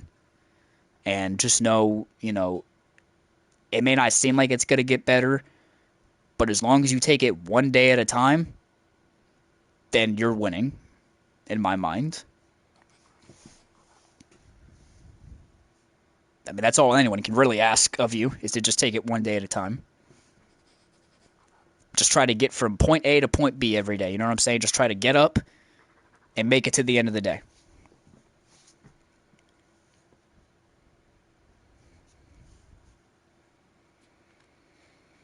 Not trying to repeat myself, but my cat Gotchi, I found out she passed away. My dad found her when he asked my dogs to find her. We suspected she had problems while trying to give birth. That I do think I can. I fear. I'm sorry to hear that because that I feel like that I well not I feel like that I know that I can relate to because that I have lost a couple pets before, and that's not something due to medical like stuff, not just Jesus, not just like dying of old age, like stuff that like So that one I can definitely understand. It's rough, losing an animal, especially when it feels like you could have done something differently to prevent that from happening.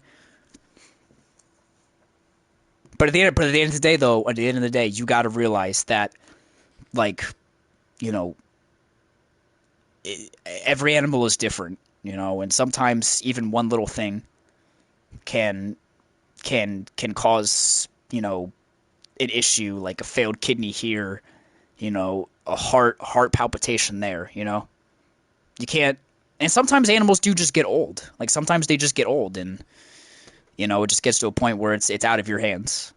So if you're feeling like it's your fault, or I'm not saying you are, but if you're feeling like it's your fault or like you could have like don't even don't even start with that because that'll just drive you crazy.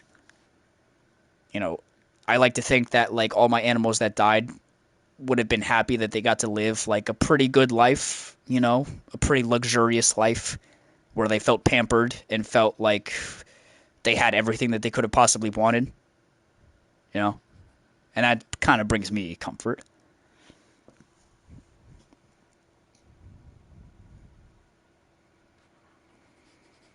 I managed to pick my. I'm going back to Joel now. Managed to pick myself back up. I graduated college, and I'm trying my best to make my mom proud. One thing that has helped me a lot was watching old movies that I watched with her when I was a kid, like Transformers, Iron Man 1, Incredible Hulk.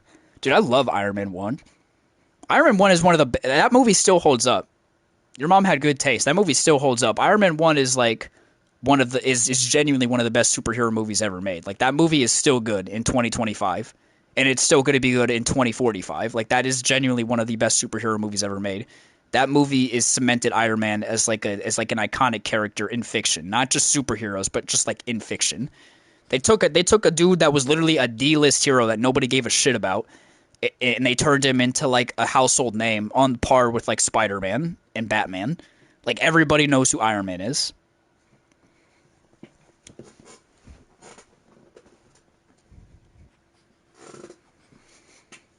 What movie would you watch for the rest of your life that isn't Iron Man? I'm gonna assume that question is for Joel, so I won't answer that. How's your day going, man? And how do you feel about the new season? Love your videos. God bless. Thank you, Matrix. My day's going all right. It's been getting progressively better each day.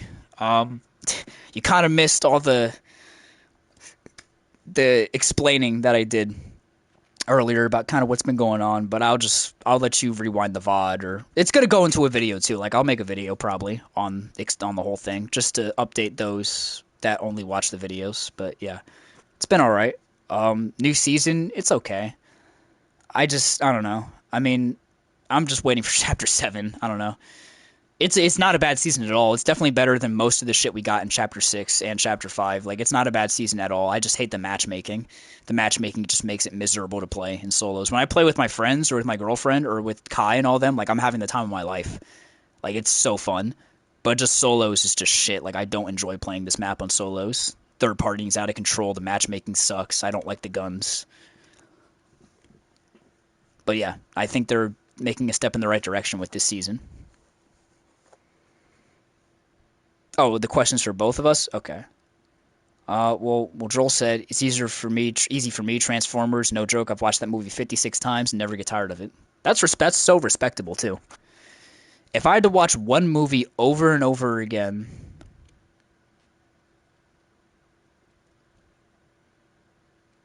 I'm gonna say Fantastic Mr. Fox. I mean, that's my favorite movie of all time. I'm gonna say Fantastic Mr. Fox or like low key, like, cause like I love movies, but like I need like a feel good movie. You know what I mean?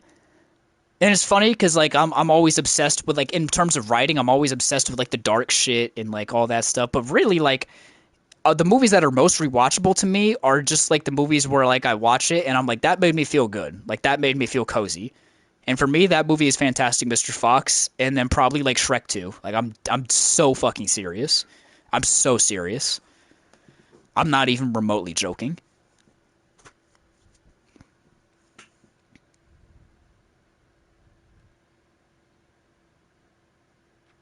The Sam Raimi Spider-Man movies are up there. I could watch those just over and over again and like never get tired of them.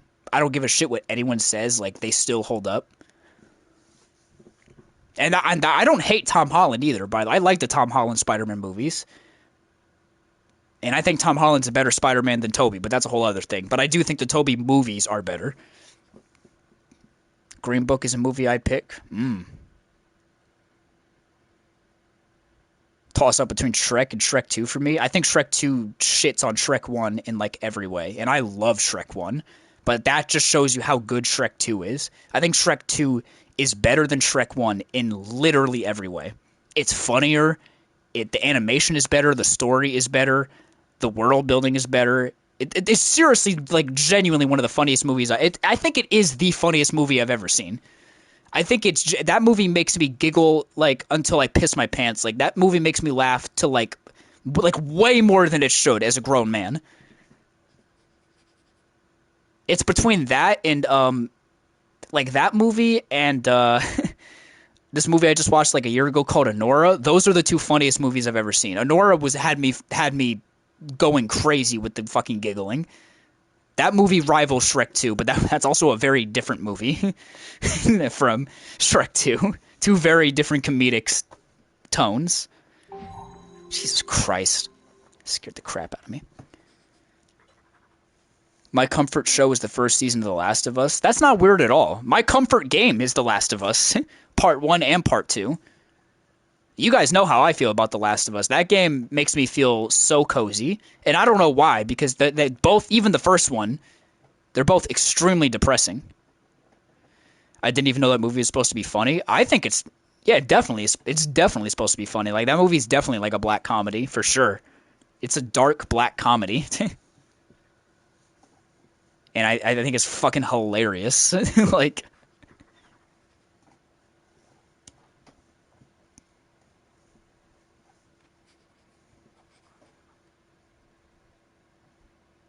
and my mom, out of all movies, me and my mom watched mostly superhero movies and all the Transformers movies. Sadly, she didn't get to see Transformers 1.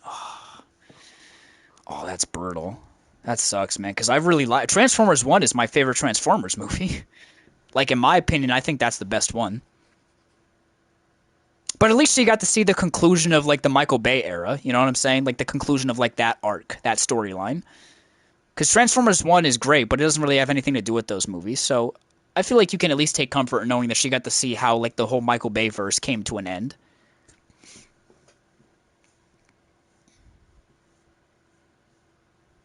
Transformers 1 is pretty solid. Just to be clear, when I feel like I always have to say this, when I mean Transformers 1, I mean the movie titled Transformers 1, not Transformers like the first Michael Bay movie. Transformers 1, the animated film that came out last year or the year before.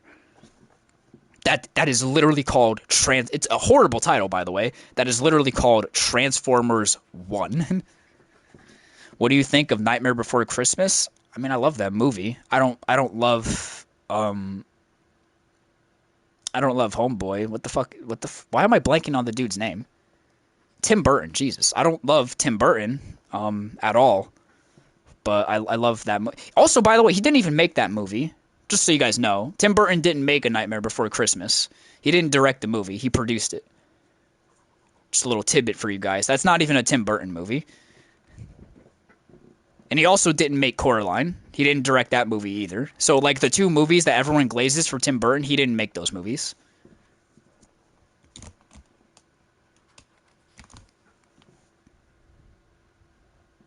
No, he didn't. You can look it up. He did not direct... Tim Burton did not direct A Nightmare Before Christmas or Coraline.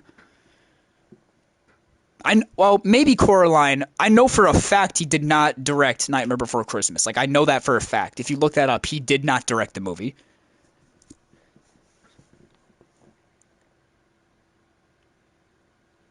Back to the Future. I love Back to the Future, but, like, I mean, it almost aged well. It almost aged well. But, like, I feel like there's some stuff with Back to the Future where I'm like, it's just one of those things where it's a nice watch. It's a nice comfort watch, but when you think too deep about it, you've realized that it's a movie that would never get made today.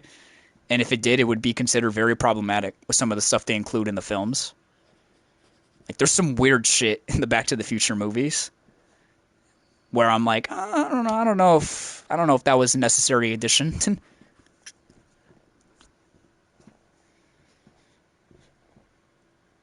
Why do they put his name on the titles? Because it sells. Because it brings people into the theaters, and also because Tim Burton is an egomaniac and a narcissist. It's the same. I mean, it's the same shit with Jordan Peele. Not saying he's an egomaniac and a narcissist. I just think that was a studio mandate. But like that movie that came out, that wasn't a Jordan Peele movie. I bet you didn't know that though, because his name is all over the marketing and the posters. But yeah, he didn't make that movie. That's not a Jordan Peele movie. It says a Jordan Peele film, but that's just not true. It's not a Jordan Peele film. He produced it. He didn't direct the movie. But they put his name on the cover so that it would get people into theaters because people love Jordan Peele movies. It almost got me too, but then I looked it up and realized that he didn't actually make the movie. And also I saw that the movie was bad.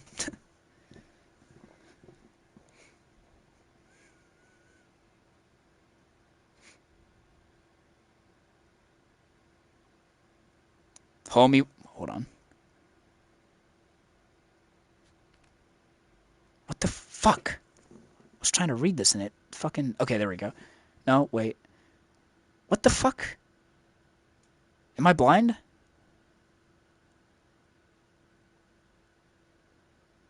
Oh, here we go. Homie was genuinely debating smashing his mom. Yeah, I don't... That is pretty fucking weird. That's not even the shit I was talking about, but that is pretty weird.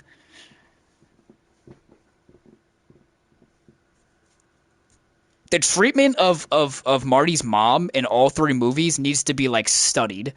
Like, she is barely even a... Well, that's not true. She is a character in the first movie who gets treated very harshly by all the other characters, I feel like. And in the second movie, she's just getting shit on the entire time, and then she's not even, like, in the third movie.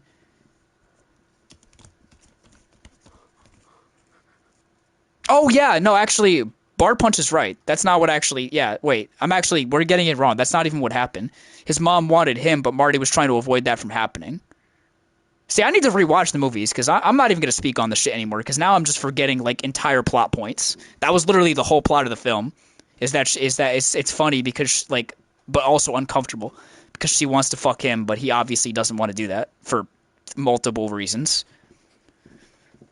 Ash is a professional Tim Burton hater. I just don't like him. I don't like Tim Burton. Like, Tim Burton sucks. Tim Burton's a piece of shit. He's a piece of shit. All the movies that people glaze him for, he didn't even make. He takes the credit for shit that other people did. He made a shitty Batman movie that everyone glazes and like acts like it was like one of the best comic book movies of its time, when in reality Batman 89 sucks ass as a Batman film. He sucks. He's racist. Like, he's a piece of shit. Fuck him. Fuck Tim Burton.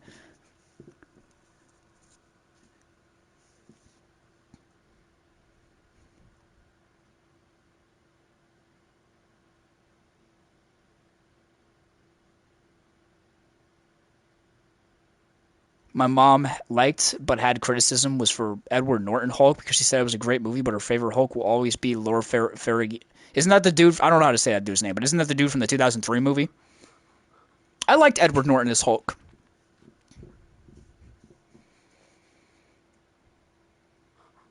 He botched Wednesday. He probably didn't. I don't even think. I don't think. Did he even direct Wednesday? Batman is goated? No, it is not. The character or the movie? If we're talking about the character, obviously Batman is goated. But if we're talking about Batman 89, that movie sucks. It's not good. That is not a good movie. It's not a good superhero movie. It's not a good Batman movie. And Batman Returns is somehow even worse. Batman 89 sucks ass. It's a shitty superhero movie that does not live up to the character that it's based off of. The only good thing in that movie is Jack Nicholson's Joker. That's it. And even he's not a good version of the Joker. And no, I don't like Penguin. Actually, I kind of like Penguin, actually, in the second movie, even though he's nothing like the comics at all. And no, I really dislike his take on Catwoman. His Catwoman sucked so much ass. The only reason anybody liked her was because she was hot, and because they jerked off to her when they were like 15 and they first saw the movie. Like, yes, we get it. She's hot. But that's it. That's all she has going for her. She's not an interesting character. Her motivation is stupid. It makes no sense. Her suit is fucking dumb. It's just a latex, it's just a gimp suit. It's a shitty, shitty character in a shitty, shitty movie. The Batman I had as a kid was Christopher Nolan in Brave and the Bold. Exactly. No, not that Catwoman. But that movie was also bad. I'm talking about Catwoman from Batman Returns. Would you take 89 Batman over Clooney or Kilmer's Batman? No. I don't like what the fuck is his name? I don't like him as Batman. I think I think not because it's I don't like him. I don't think he's a good Batman.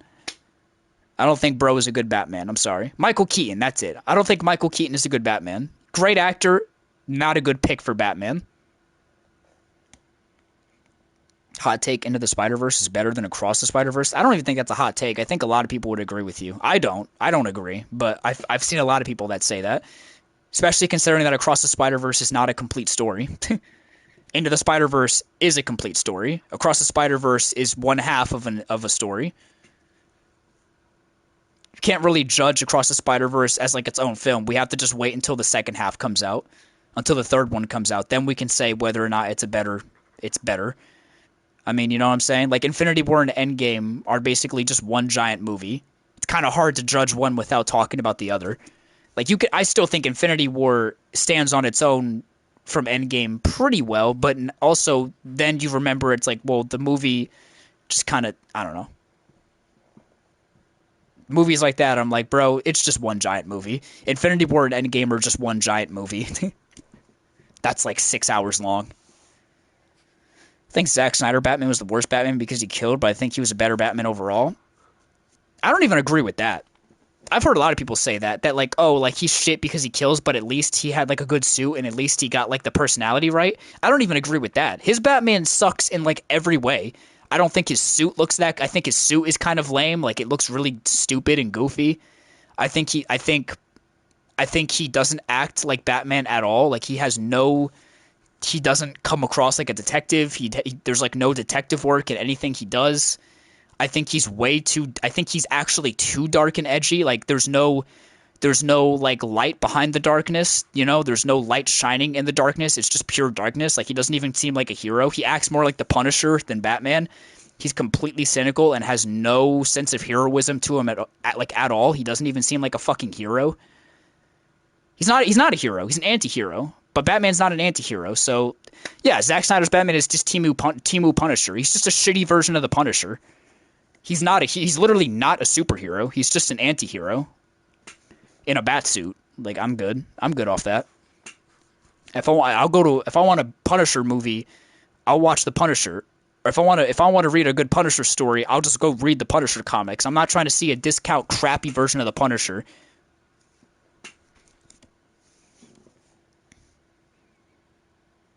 The only good thing about him was maybe the fight scenes, but I can't enjoy the fight scenes because he's just murdering people the entire time.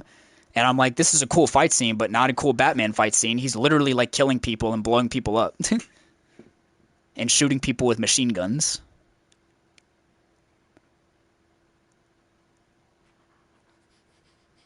I've only seen Infinity War and Endgame once. Those ones I feel like a one-time watch.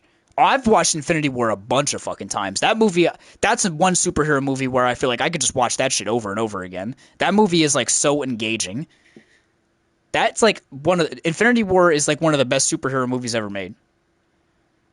That's like that might be a perfect movie. I think Infinity War might actually be a perfect superhero film. Endgame, not so much, but it's still good. What did I miss? Alex, you missed a couple things. I basically explained like where I've been, where my head has been at. I talked about the future of the channel, things we're gonna do in the next couple months. I introduced memberships are coming to the channel soon, like for the streams, stuff like that. I don't really want to get back into it because I don't want to bring the mood back down. We're kind of trying to lighten things up a little bit, but I would just rewind the VOD honestly, or wait until after the stream's over and rewind the VOD, or watch the video when it comes out. I'll do a video on it. Winter Soldier is one of the best MCU movies. It is. I think all the Captain America movies are solid. Can we see the Chapter 3 map? Sure.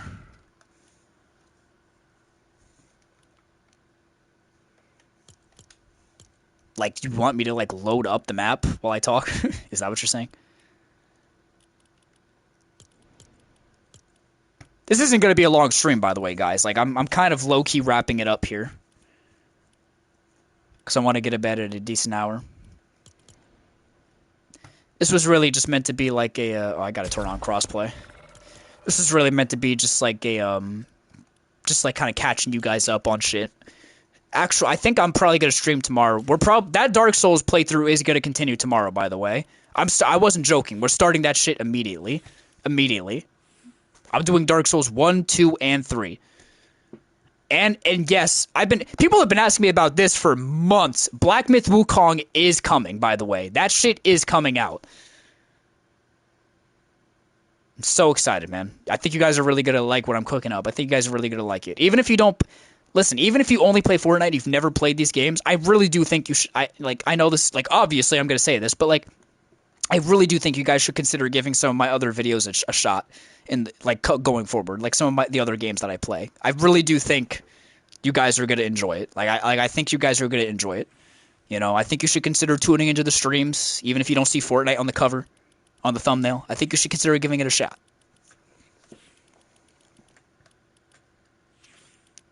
It's gonna be fun. It's gonna be fun. Use code DevilSword, absolutely. I'm gonna need you guys to lock. I'm gonna need you guys to lock in with code DevilSword. By the way, next month, when Chapter 7 hits, when Winterfest hits, I need you guys to lock in. I need you guys to tell everybody to use code DevilSword. Everybody. I need all of you to double check, triple check. When every time they reset it, triple check. Make sure you got code DevilSword in before you buy anything in the shop. When Christmas rolls around and you guys start getting like your gifts, your little V-Buck gift cards, like, pop in that creator code before you spend them.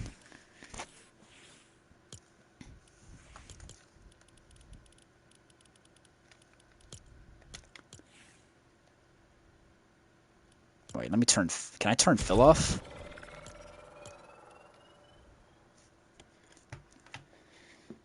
Hey Ash, I got a question. What's up, Hex?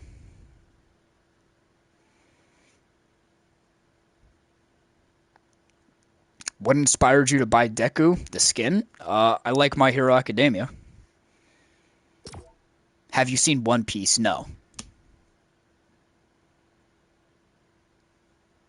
Been kind of revisiting the MCU. My personal favorites so far have been Iron Man 3 and Homecoming. Interesting choices. I think Iron Man 3 is super underrated, by the way. That's a really good movie. Iron Man 3 was fucking sick. And all the Tom Holland movies are underrated. The Tom Holland Spider-Man trilogy does not get the respect and love that it deserves. Just because it's not the fucking Tobey Maguire, Sam Raimi movies doesn't mean that they're bad. They're miles better than the Amazing Spider-Man movies. And I know that's kind of a hot take too these days, but I remember when they came out, everyone hated them. So I don't want you guys switching up on me now. Those movies are shit.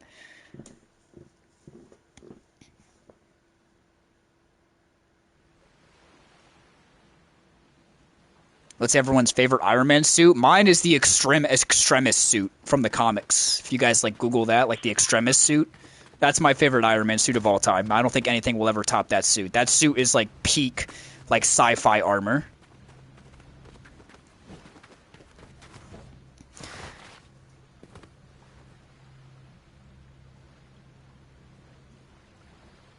I'm so upset they're never adding the Uncharted skins back. What do you mean? Who said they're never coming back? God, this fucking starting lobby is laggy as shit.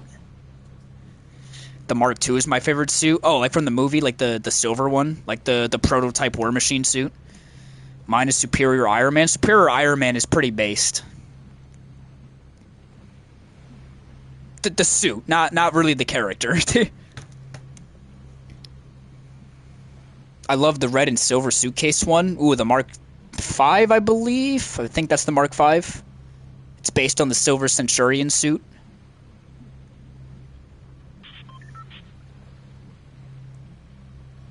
My GF is using the code because I told her if she used your code, you would say hi to her. She thinks you're famous. Sure. I mean, hi, pierced girlfriend.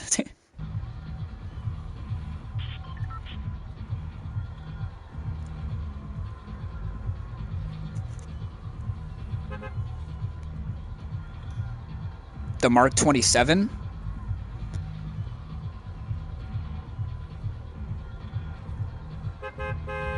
Yeah, I'd say my favorite is like the Extremis suit, and then like the second favorite would probably be like probably just the classic Iron Man suit, honestly, like the classic red and gold with like the muscles.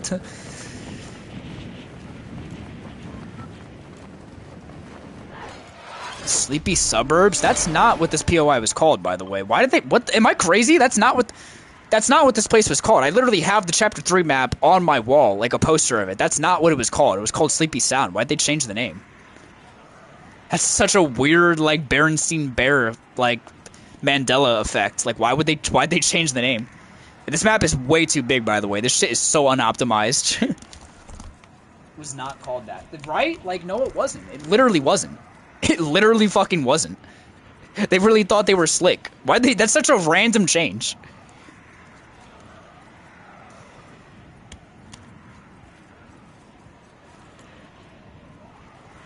That is such a random-ass change.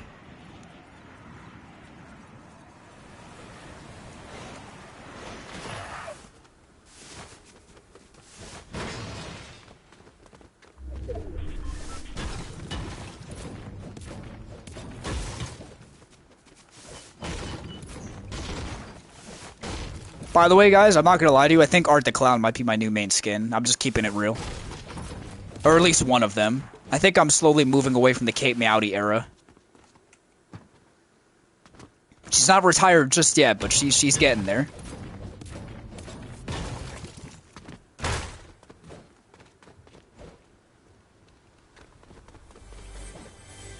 Have you bought the Tyler skin? Nah, I'm not really a huge Tyler the Creator fan. The skin's nice, but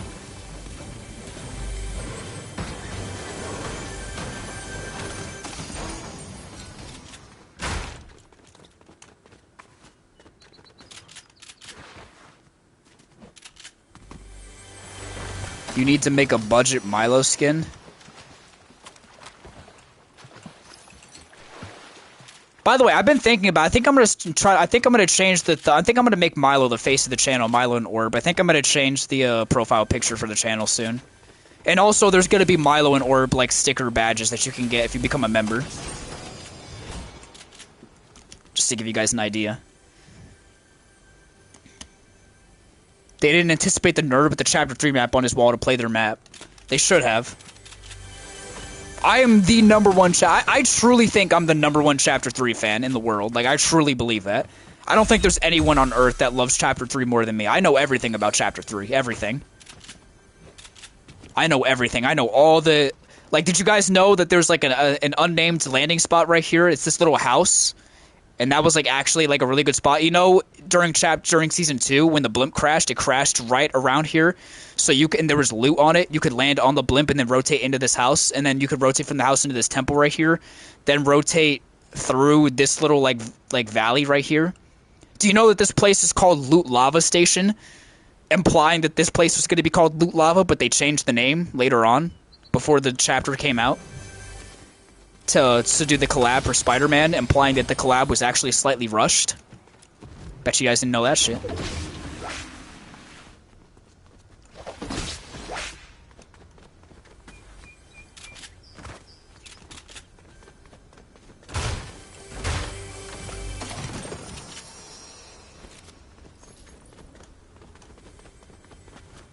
Did you know that this is the last map to use like the Chapter 2 like tree like textures like assets? Like, this was the last Fortnite map to use like these trees.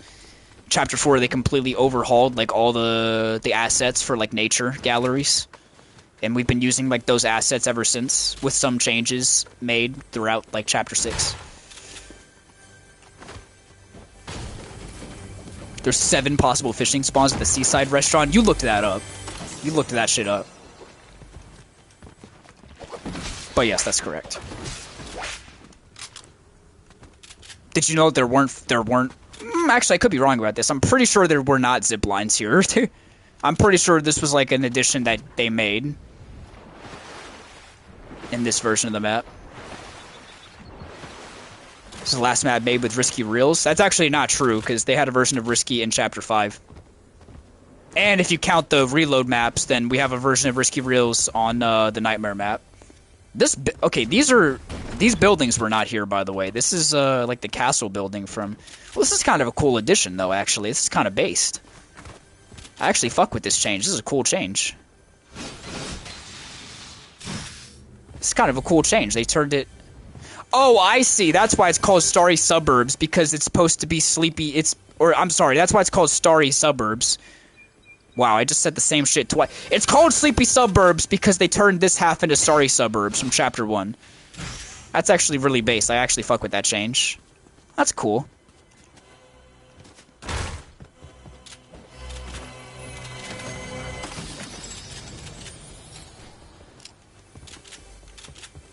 High-key feel like Chapter 3 had some of the most underrated POIs in Fortnite. Like, I mean, I feel like no one really talks about, like, Sleepy Suburbs, Sleepy Sound, or Rave Cave anymore, but, like, they need to, for real. Like motherfuckers need to, because these POIs were so goated. Like, this is how Fortnite POIs should be made. Like, nothing too crazy or over the top, like, just enough, like, diversity in, like, the layout of shit to where, like, it feels like it's changing moment-to-moment gameplay, but, like, not enough to where I feel like I'm playing Apex Legends or Warzone instead of Fortnite. You know what I mean?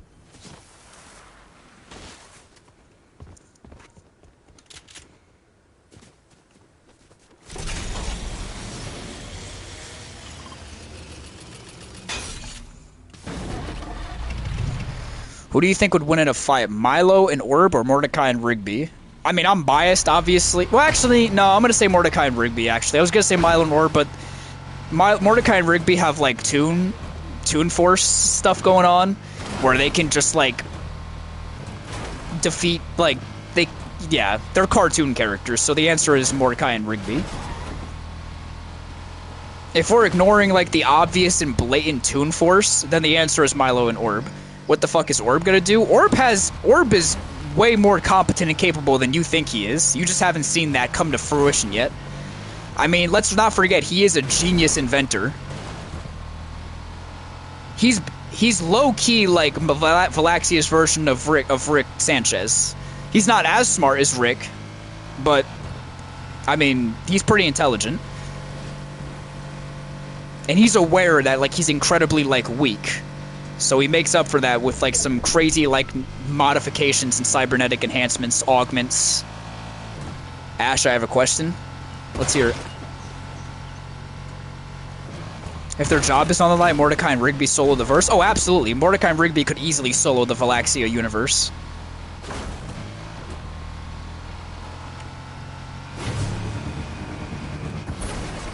But, like, that's, I mean, the Valaxia universe is a lot more grounded, ironically, than, like, the world of regular show.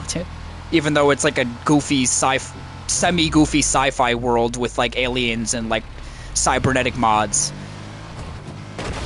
Mordecai, Milo, and Orb are easily written by Ash. He can easily make them cosmic beings. No, I can't, because that would be fucking stupid. Milo is literally just a guy. I mean, he has some skills and some talents that have yet to be uncovered by the reader, that have yet to be shown. Like, he has some skills for sure, but at the end of the day, he is just basically just a guy.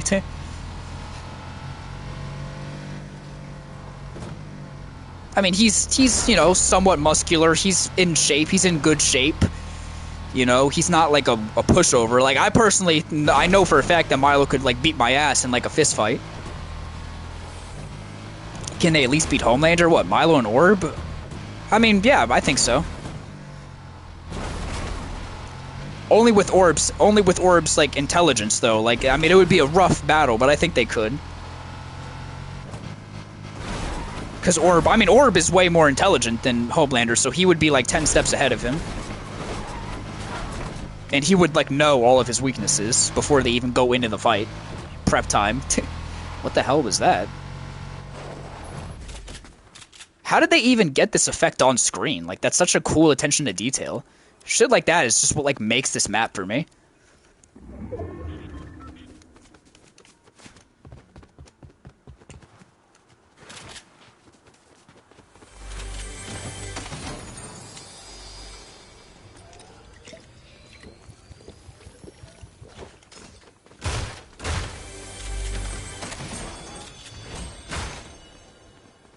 The Ranger. I'm so tired of them. I'm so sick and tired of the fucking Ranger after this season.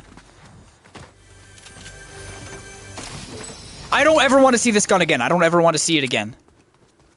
I hate this gun. Milo, just a guy, Dunbar. I mean, that's kind of like the whole thing with him, right?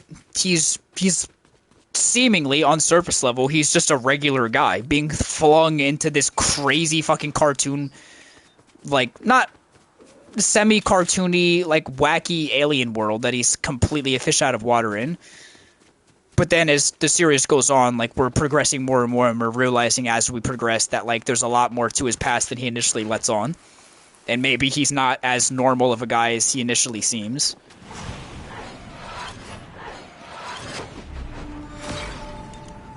There's a hole by Ray. Yeah, I know about the Colombo hole.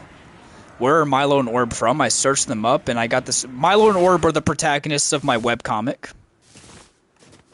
They're OCs, for lack of a better term, but they're the protagonists of my webcomic that I do, which you can find in the link in my bio.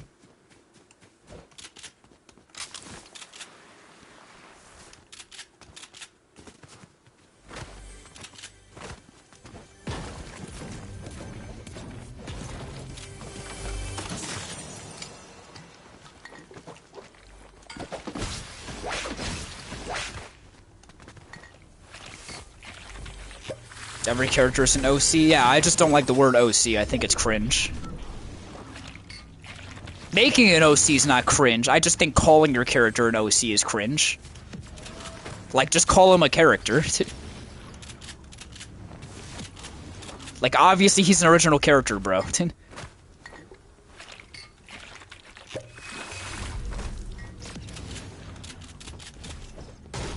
No, you're good. I'm not saying like you're cringe for calling him an OC. I'm just speaking like I just think it would be cringe if I called it.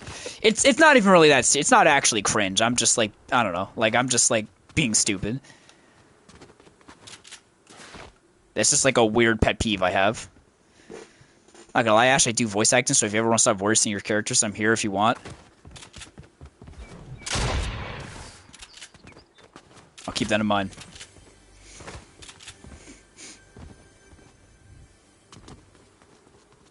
I just want to cry looking at this fucking masterpiece. Are you talking about Chapter 3 or Valaxia? Yeah, I feel like I'm still, like, I'm kind of unk, so, like, when I hear the word OC, I think of, like, Sonic, like, fan fiction and, like, Sonic fan characters. Or, like, Five Nights at Freddy's fan, like, OC animatronics, as opposed to, like, I don't know. You know what I'm saying? Like, that's kind of what I think of when I hear the word OC. As opposed to, like, hey, this is the main character of, like, my comic book that I spent a decade writing.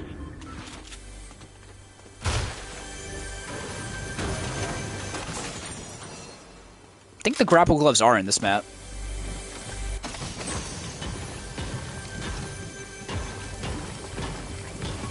What did Fear say? Question. Wait, okay, well, let me see. 7. Question about the creator code. Do you get the percentage immediately, or is it a bi-weekly thing? It's monthly. So basically, I have, like, an app that I can access, or I can also access it on the website, where I can basically. Well, it's not on an app, it's only on the website. Where I can track the amount of income I'm making on a daily basis from my creator code, and then at the end of the month it all adds up, and then that will all process, and then I'll get the payout the following month. So it's a percentage from every single day that then gets compiled into my monthly earnings, essentially. I could have sworn you could go through these windows. Oh, you can. Oh, that's cool.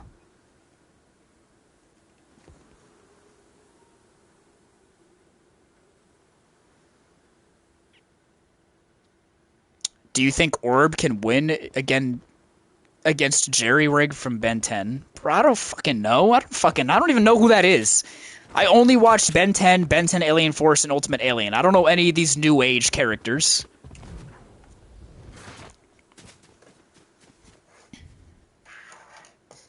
Probably not. I'm like Orb's not. None of the characters in Valaxia are like particularly overpowered. It's a pretty grounded world. It's not really meant to be like super like crazy over the top.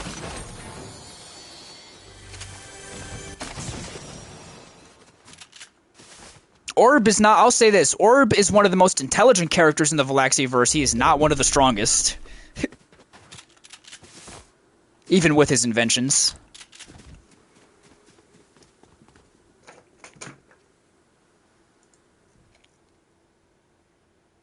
Who's winning in a fight, Milo or dude Milo? I was gonna say Milo or Homer. Fucking Milo. Absolutely Milo. Milo is in considerably better shape than Homer, and he's like half his age.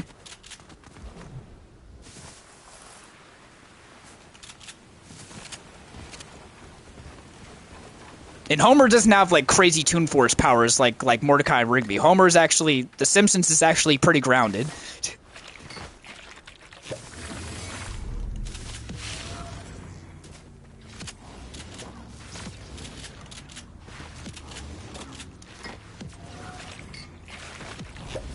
Homie asked, "Can Einstein beat Mike Tyson?"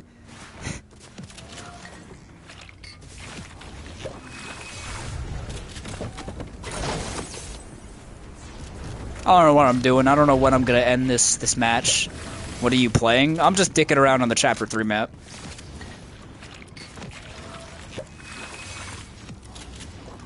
They wanted me to do it, so I did it. I mean, the rest of the stream is just a yap session. I'm not actually gonna play the game, like the normal game.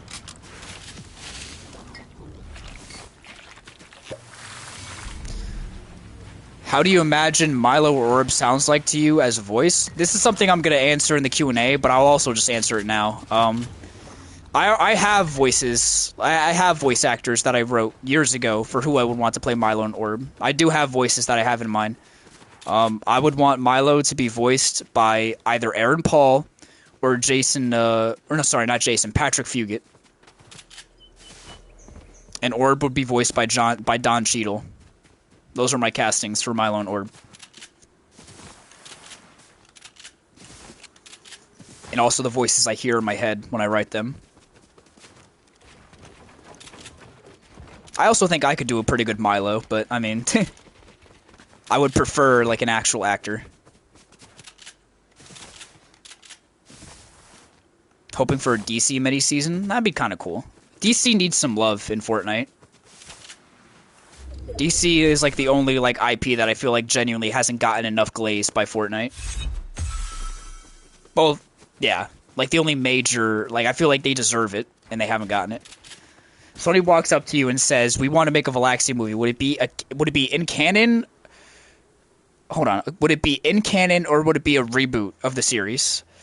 So, well, that depends on like what they want. Like if they're going to let me write the script for the movie and like do what I want and like actually make the movie what I want it to be about, I would want it to be like a reboot kind. It'd be like you know how it'd be like Invincible, like the show.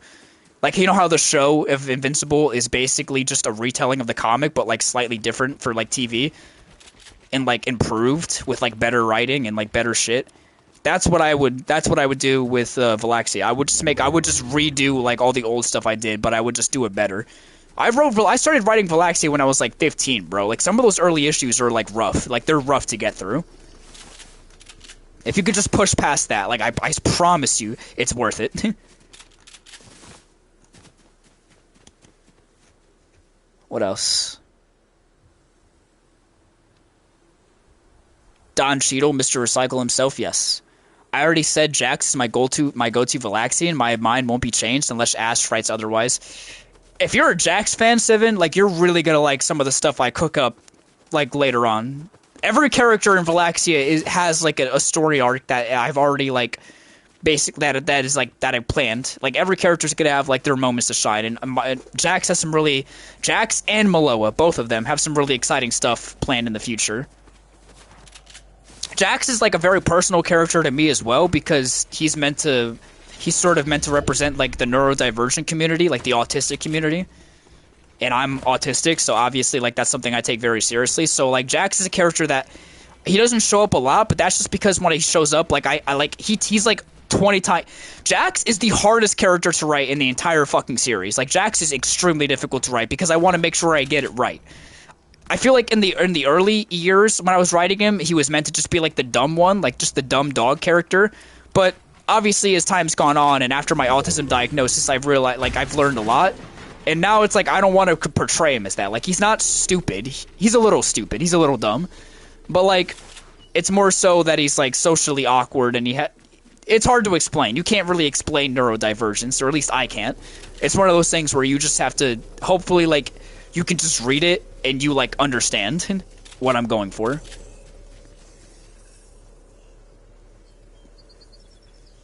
My brother reads your comics. He's gonna do a cosplay of Milo. You should tag me that on Instagram if that's true. Like if he actually does that. Orb versus a Galvin who is smarter. Okay, obviously a Galvin. Like, come on now. Again, Orb is like he's not fucking. He's not like the smartest guy. He's like, come on now. All right. Oh wait, I don't have enough mats to kill myself. Hold on.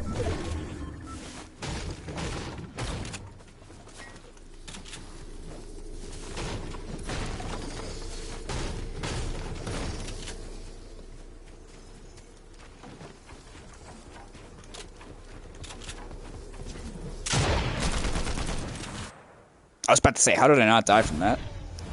Like, what? Just wondering, do you have any supporters that know just the comics, nothing else, just the comics? I'm pretty sure. A very, very small amount. Like, less than 50, but yes. I mean, the Valaxia comic on Webtoon only has 35 subscribers. We need to get that level up, by the way. I'm just letting you guys know. Y'all got to get that shit up. Y'all got to hook me up. We got to get that shit to 50. Come on now. Lock in. Click the link. We got to get that shit to 50.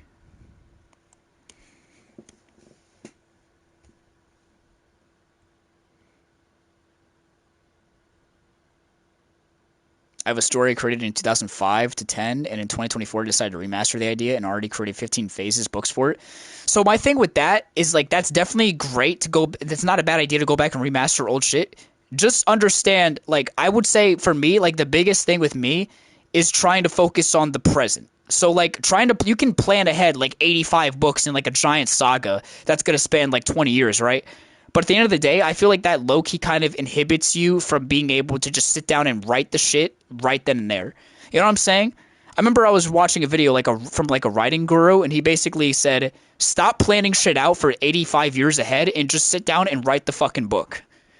Like, just write the book and put the book out. You know what I'm saying? So that's kind of what I've been more trying to, like, focus on is, like, stop thinking about, like, what's going to happen in the series 85 issues from now and just write the fucking book. Like, write the next chapter. Then write the chapter after that. And then write the chapter after that. Because you don't want to get too far ahead of yourself because then you're going to get lost in the sauce. That's what happens to me anyway.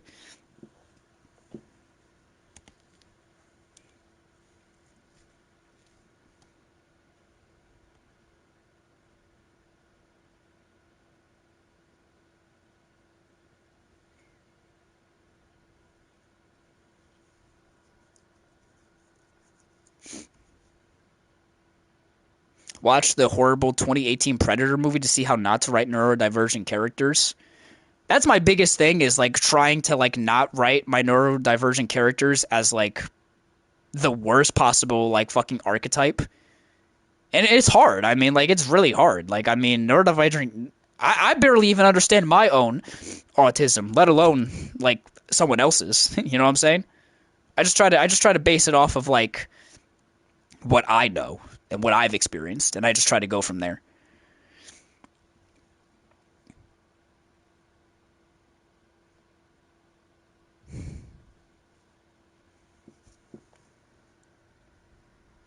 Not all autism is the same. Exactly. You know, so, like, that kind of helps me out a little bit. Like, I mean, it's kind of hard to, like, go to a character and just say, this isn't how autistic people act, because it's like, there's lots of different like autistic people that act not how you think an autistic person. Like, I remember, I've met so many people where I'm like you'd swear they're not autistic, and then it's like, nope, they are, and I'm like, bruh. And then other times they just fall right into that category, and you can, like, instantly tell.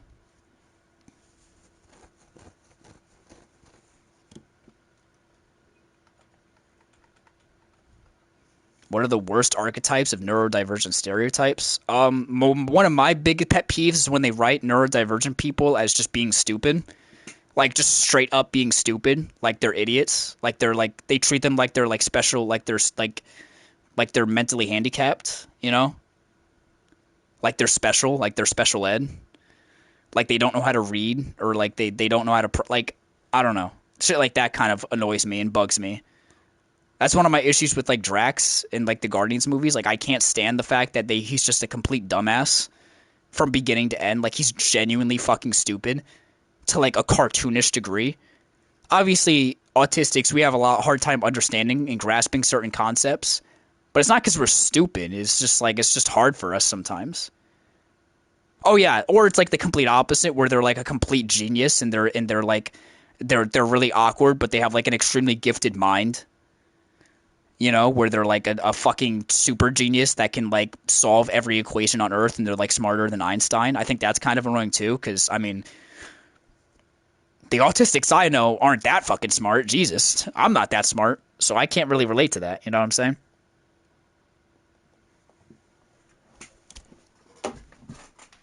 That's why I try to write like Jax is like he's not quite stupid. He's not quite stupid. You know, like he's not quite an idiot, but he's not a genius either. He's not particularly smart, but he's not particularly dumb. He's knowledgeable with certain topics and only those topics.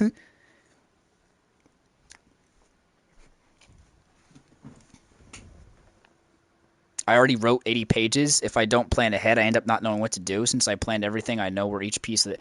Well, I guess if it's, I would say I get what you're saying. I would just try to focus on one, maybe two books at a time. You got 15 books.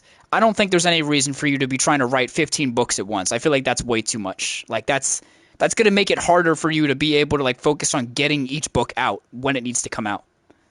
Especially if you're going back and constantly rewriting stuff.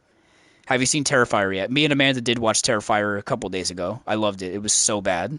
It was such a terrible movie. It was such a terrible movie. It was so funny. I loved it. Can't wait to watch the second one.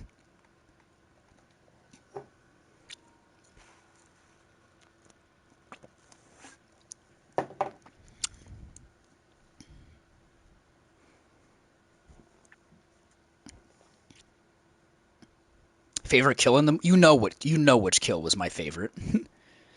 You don't need to ask me that, Zeke. You know which kill was my favorite. Actually, that's not true, actually. You probably don't. You probably think it's the one kill that everyone likes, but it's actually not. My favorite kill is when he just pulls out the fucking Glock and just blows their brains out. That shit was hilarious. You just had to be there, bro. Like Amanda can attest. I was like cry laughing. I was like crying of laughter. That shit was so funny. Like I have a screenshot saved on my phone. Like my wallpaper is just art, like holding a gun. It's so funny.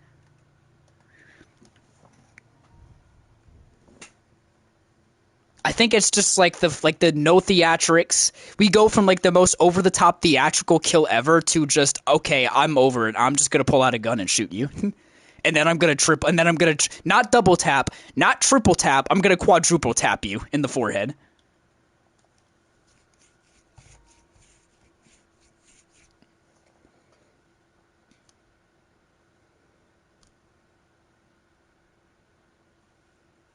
They need to put Art the Clown in like Mortal Kombat. I'm not even joking either. Like I genuinely think this nigga should be in Mortal Kombat. Like he should be in the next Mortal Kombat as like a guest character. I'm not even joking.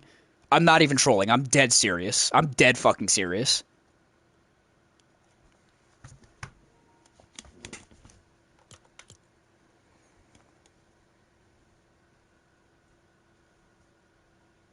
Imagine the fatalities. Imagine.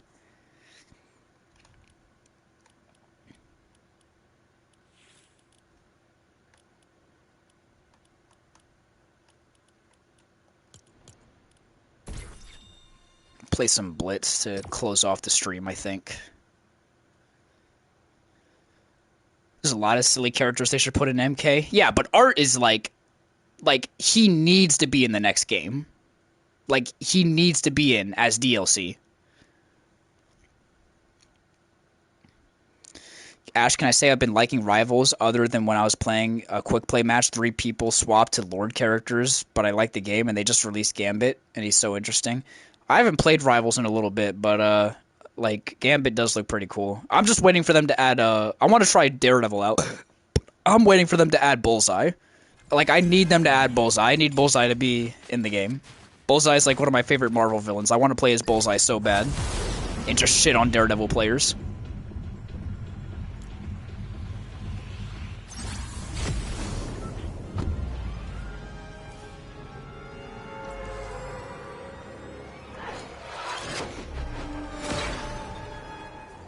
Art is top 3, needs to be in for sure. He really does. He deserves it too. Like, he's honestly a very iconic character at this point.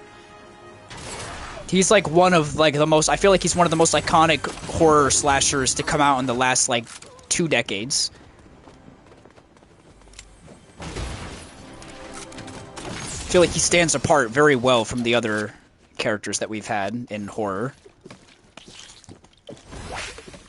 Oh god, why they still have the Wrecker revolver in this? I'm so over this gun, bro. I'm so over this fucking gun. Climb! What the fuck are you doing? How are you, like, what? How are you supposed to get up there? I don't care. I don't give a shit. Okay, I'm not reading that, Amanda. That's disgusting.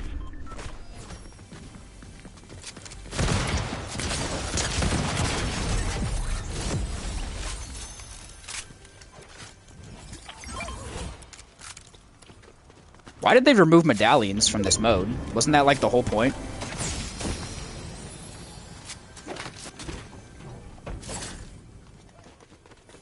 Why am I holding this thing? This thing sucks.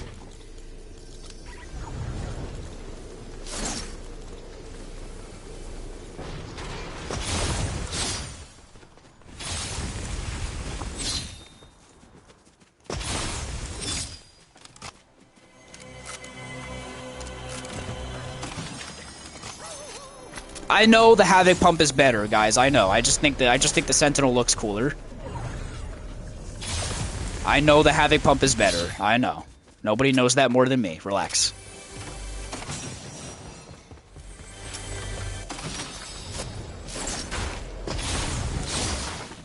They remove medallions for some reason. Well, I mean, medallions don't belong in BR. I know why they removed them in BR. I just didn't realize they really went full scorched earth with medallions, huh? Like, they were like, we're not just removing them from BR. We're removing them from everything. Everything. Good luck trying to get them in creative now. Dude, this thing is so ass. Oh my god. So fucking bad. Where's this, whatchamacallums? The Blitz pump shotgun. Okay.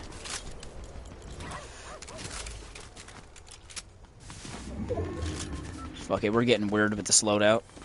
2 pumps that you can't even... Can you double pump? Nope.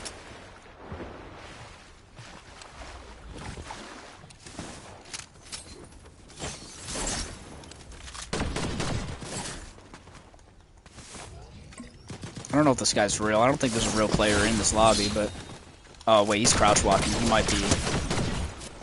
he might have been. I guess we'll never know. Oh, this guy's real. I think.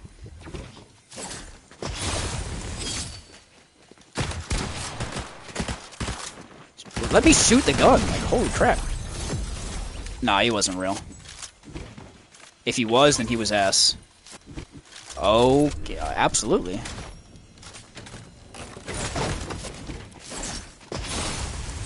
Bro, this thing sucks. This thing sucks, dude. What the hell? It's nerfed in snow.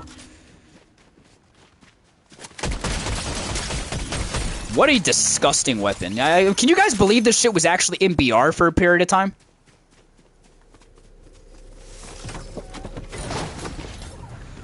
Oh, finally.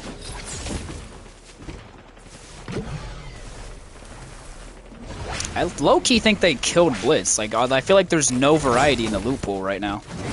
Like, where are all the mythics and exotics? Why am I getting slap jugs all over the place? Why are there so many bots? What the fuck?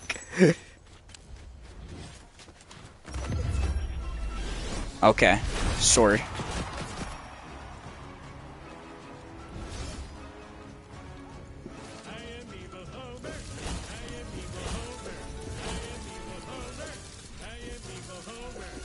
I really want to get the Bonesy sidekick so I can make my dog Tucker, but I'm having trouble committing. Don't buy it, Sivan. It's not worth it. Don't, guys. Please, like, unless you're using code Devil Sword, do not buy the sidekicks. They're not worth the money.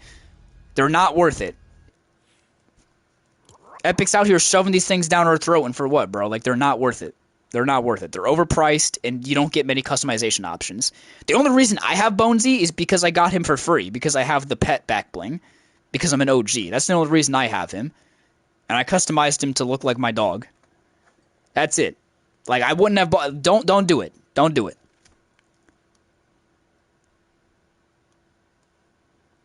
Wow. So you get bot lobbies and I get sweat dwellers. I mean, it's also... like 2:30 at night, bro. There's 20k on. Like, nobody's even playing Blitz.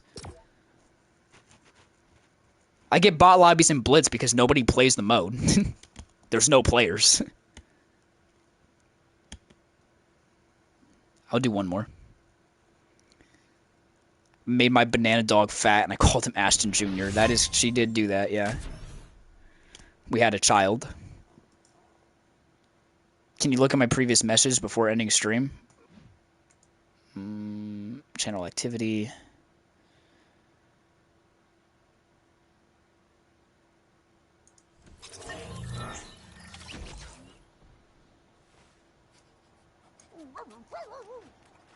If you had a skin, pickaxe, the whole bundle, who would you reference in your bundle? Like a skin of me? Because if I had my choice, it wouldn't be a skin of me. It would just be Milo. That's a real player right there. Oh, whoa, okay, there's real players in this lobby. Holy shit. Wait, there's actually real players in this lobby. Wait, we gotta lock in.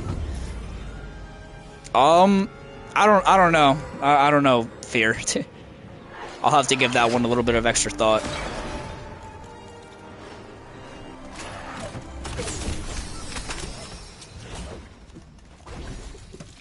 Just got that shit out of a normal chest.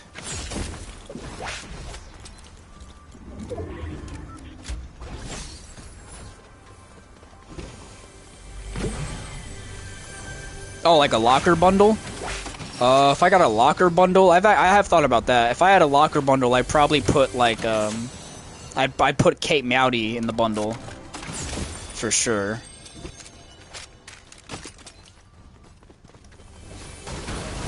And the back bling would probably be like, well, I guess I can't do that because it would be Ash's boomstick, but if I could, but like I don't think they would let me do that, so.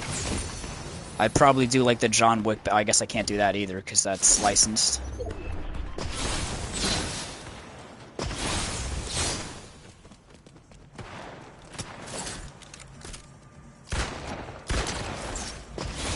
This has to be a real guy, right? Like running at him like this? No, it's not.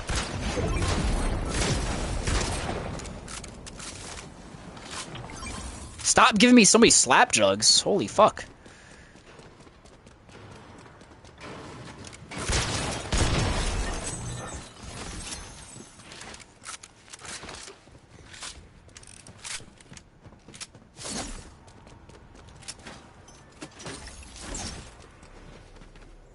Oh, also, I didn't say this in the video, like, earlier, but expect more Liza P content. I have more plans for Liza P.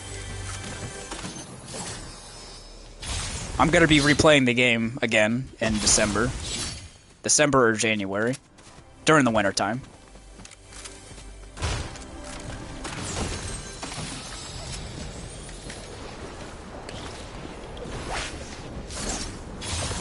Bro. What the fuck, man? And now it just works. Oh my god, this thing's a piece of shit. What a piece of junk.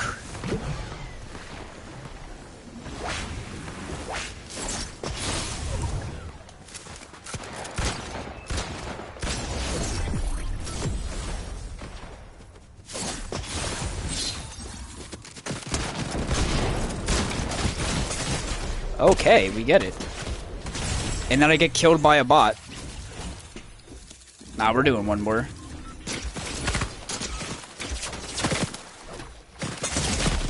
Oh, that's embarrassing. I got killed by that thing. Why did they ruin Blitz? Like, by, like, removing all movement items?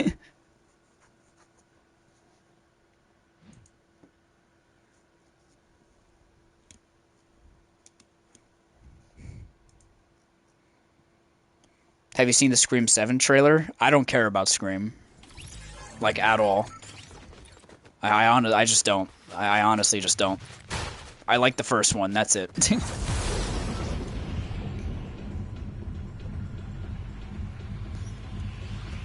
Ash, would you want Fortnite to collab with Overwatch? I don't really care. I'm not like an Overwatch fan. A Tracer, I guess, would be cool. I want Fortnite, I've said this a billion times, I want Fortnite to collab with Apex. I want Revenant, I want Octane, Ballistic.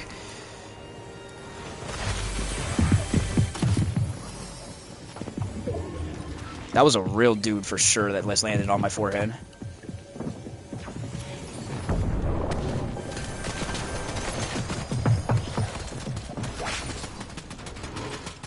Why is the whole lobby here?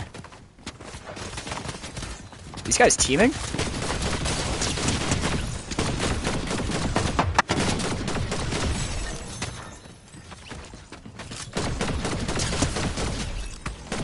All with one mag, by the way. Anyone that craps on the Spire Rifle is smoking crack.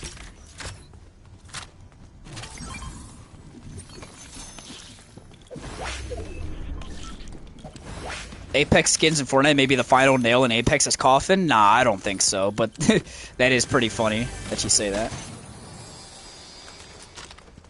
You'd be surprised how well Apex is doing for itself, actually. I actually just reinstalled. I'm probably going to play it tomorrow. Not on stream, but...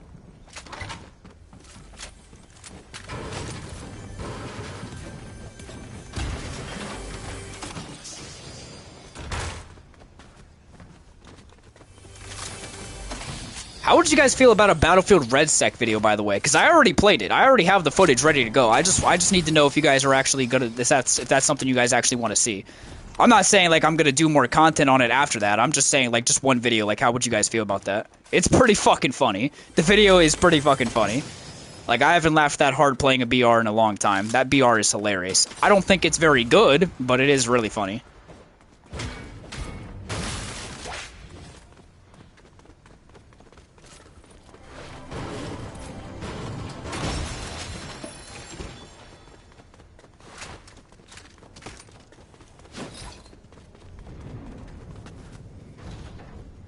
I say that, but been enjoying the recent season of Apex. I was just watching a video about the map changes today, like they made this season for Olympus. Olympus is one of my favorite maps on the game, so it's very interesting to me.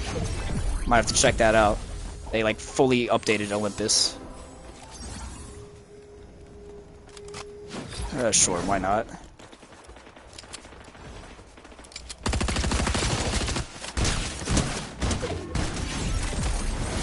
The biggest gem.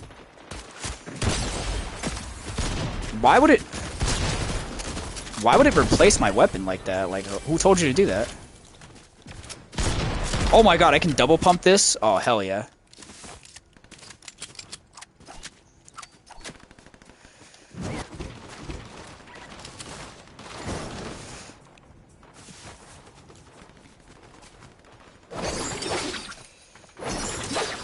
God, this thing sucks. It's so fucking bad, dude. It's so bad.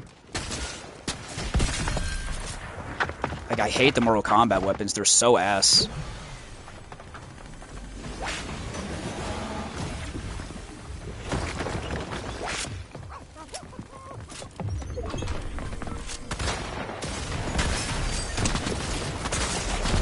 Okay, so you can't double pump. So why the fuck would they tell you you can?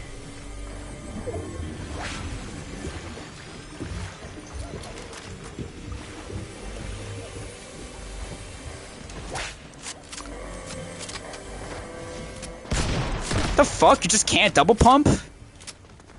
Why didn't it work? That's so fucking weird. You have to do it in the right order? Like, what?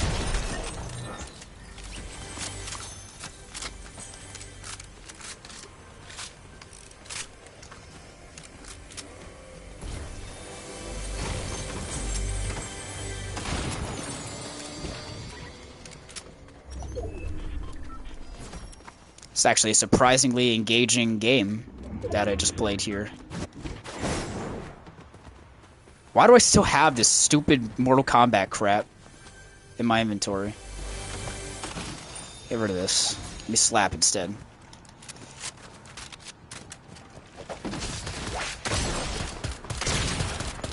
I do not like the infantry shotgun. And I just needed to show you guys for a second. I would have decimated him with the outlaw.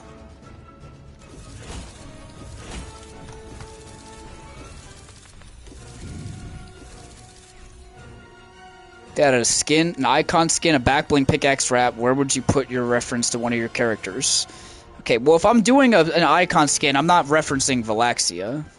Because at that point, I would just do a Valaxia skin. In terms of references to my fans, I don't know. I mean, I don't think I would really have any references in the skin. It would just be like I'd have like an edit style where it's me with the jacket on that I always wear. And then I'd have like an edit style where I'm in like devil form. I don't know. With a sword, obviously. As my pickaxe and back bling. It would obviously be my devil sword.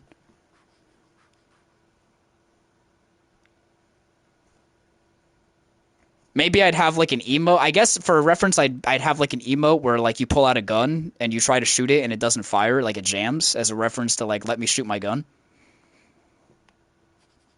The back bling is a little version of me, just a little version of Amanda. Like a miniature version of her.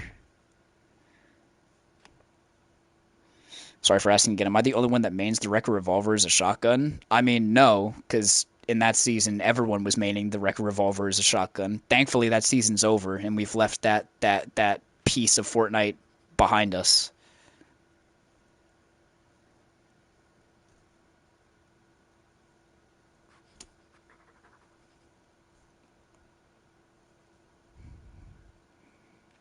End zones in Mega City are such a crapshoot. I like end zones in Mega City most of the time, except for when it pulls into like that one really tall building where there's no way to get on top of it. Or I guess the two buildings that you can't get on top of, because then it's like you kind of have to like find a way to like, I don't know, it kind of gets weird. Mega City kind of feels like an Apex Legends POI, like where it's like those buildings that you can't be on top of them and you can't really explore the insides of them. It's just like a giant structure that basically a mountain that just blocks your path.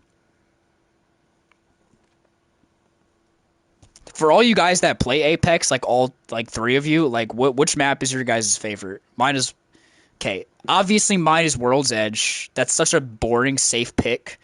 But World's Edge is just genuinely one of the best BR maps ever made, so it's kind of hard not to say that. But beyond that, it's Olympus. Followed by E District. I actually really enjoyed E District.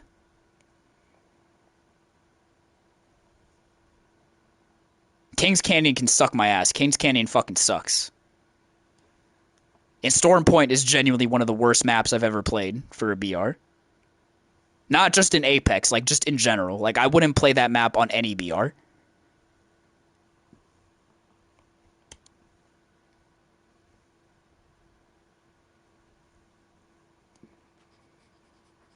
I got an end zone that was in the underpass and the last guy was on top of me and the ceiling was just unbreakable. Okay, well that's pretty fucking shit.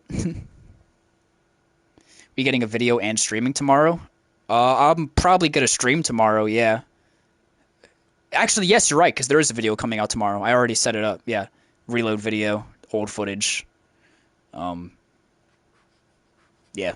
Olympus is the best. Storm Point gives me an aneurysm. I can get behind that. Olympus is for a long time. Olympus was my favorite. Then I started playing competitive on World's Edge, and that's when it hit me that World's Edge is like the best map in the game.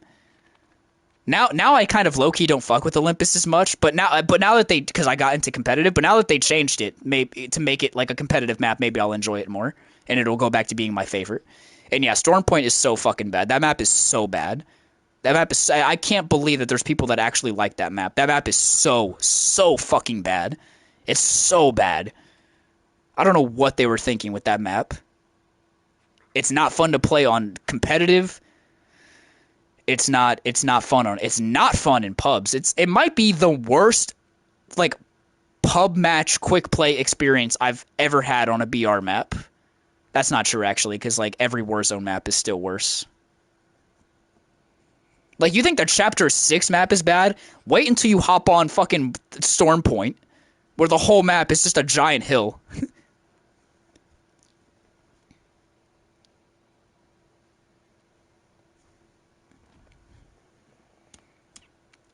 Most busted loadout combination in Blitz. Right now, from what I've seen, Wrecker Revolver, Havoc Pump, Shield Bubbles, and Slurp Juice or Slap Jug, and you're basically set.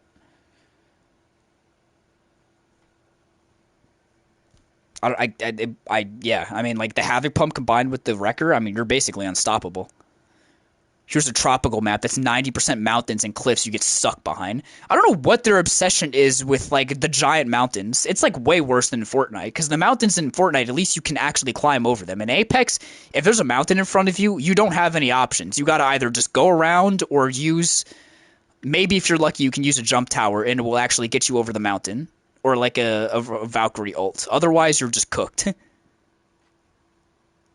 It's the same shit that ruined Broken Moon for me. Like, I don't like Broken Moon specifically because of that. That, and I don't like the grind rails in Broken Moon. I think it ruins the pacing and the flow of the map. Niggas can just chase you across the entire map, like, infinitely. Ah, there it is. I was wondering when something like this would happen. All it took was one stream to come back, and we're already back on it. Please gift me from Khan. Khan? Not only am I not going to gift you anything on Fortnite, anything. I have the V-Bucks too, but I'm not going to do it. Not only am I not going to gift you, I'm going to send you to the Shadow Realm. I'm going to put you in a little timeout just for, like, I don't know, 10 minutes. And I'm going to let you sit and think about what you've done.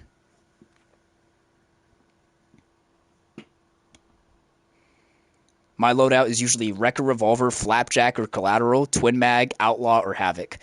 Picking the Outlaw over the Havoc is crazy. And this is coming from an Outlaw Glazer. The Havoc is just like, that's just the best shotgun in Fortnite, like just in general. Not like nothing tops that shit. Ashton, can you please give me the Air Jordans? How much even are the fucking Jordans? I don't even look at the prices for the shoes because I just don't buy shoes at all in this game. Like, I pretend like they don't exist. How much would it be for a pair of Jordans? Where are the Jordans even at? Are there Jordans even in the shop right now? Why is the Cybertruck here? Why is the fucking Muskmobile here? Get that piece of shit out of here.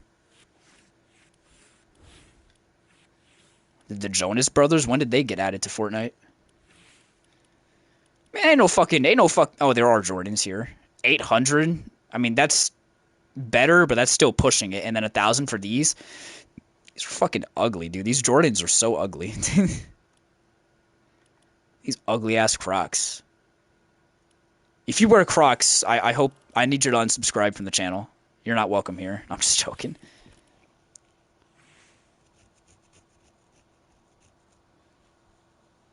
Havoc is strong, no doubt. Sometimes I just enjoy the Outlaw. The Outlaw is really fun to use now that it's actually good.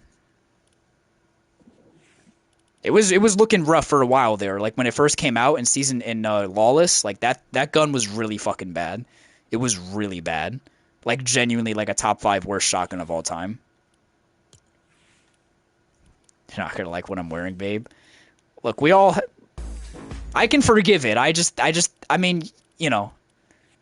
Sometimes you just want to put some Crocs on. They're easy to put on, you know. You could just have something on your feet, you know what I'm saying? But like, I just think they're kind of ugly.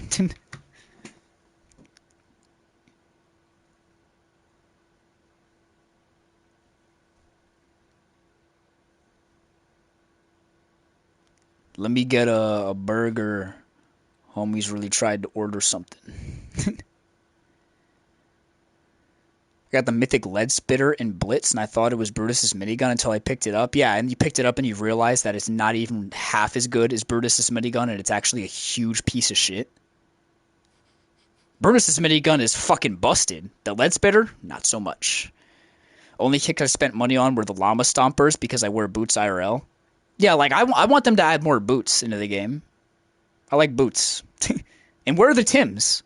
I was talking to my friend about this the other day. Where the fuck are the Tims? When are they going to add Tims to the game? Like, you'd think they would want to tap into that market. Like, where are the Tims?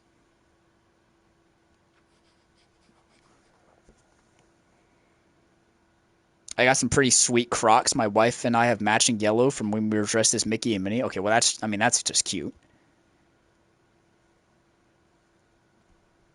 I bought the Sharky shoes. I also bought the Sharky shoes. That's one of the only Crocs that I actually spent money on. The only Crocs I've spent like actual V-Bucks, well, I've spent V-Bucks obviously on all of them, the ones that I bought in the shop. But like the only ones that I've actually spent genuine money on were the Sharky shoes, the Elf Helpers. Okay, actually, the Air Jordan Blacks and these. Everything else I got with V-Bucks that were either left over from battle passes or they were gifted to me, or I got this in the battle pass. They should have kept the ability to have Grievous wear shoes. They removed so he's like one of the only skins that can't.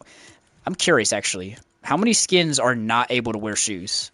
Can I see? Like, am I able to see? Because you used to be able, you could like see like how many skins you have in your locker that can wear shoes.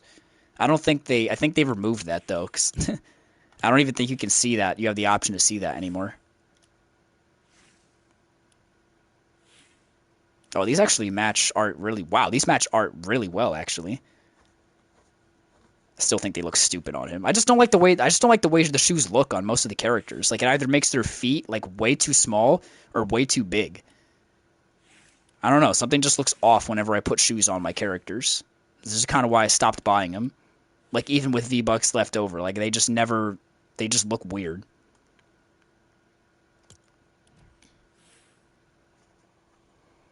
They got rid of the kick usability tab. That's stupid because I know for a fact, I know damn well not every skin can use kicks.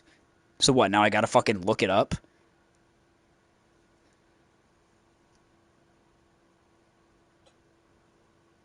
They should have kept the ability. Oh yeah, I already read that. Art is definitely gonna crease the J's. Art's the type of dude that would like actually crease like a motherfucker's J's on purpose. Like he would be extra with it too. Like he would try to crease them as much as possible in one like clean movement.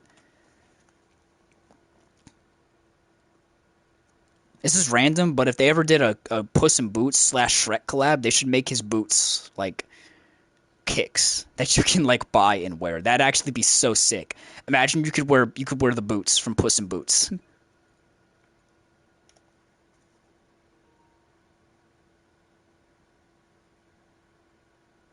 Do you like my red shoes I gifted you? Yeah.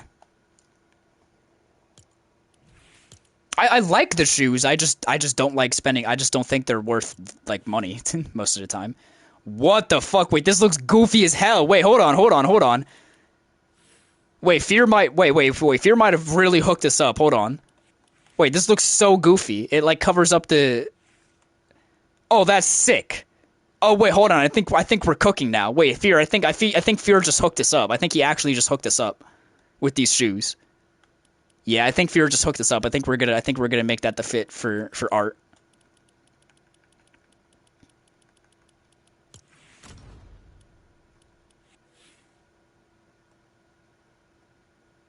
That makes him. He looks so cozy. Oh yeah, that's nice. Oh, that's nice. Yeah, that's real nice. Yeah. See, I like when the shoes actually kind of cover up the what they're wearing as well, so you can actually see like them in full detail. The fit goes hard. The turkey trompers. The fit goes hard with the turkey trompers. I'm shocked there's no DreamWorks collab of any sort. I am too. You'd think that's something they would want to tap into. Maybe they're scared to do it because of Disney. But like they're working with Warner Brothers, so I don't think Disney gives a shit. His legs look so skinny with them.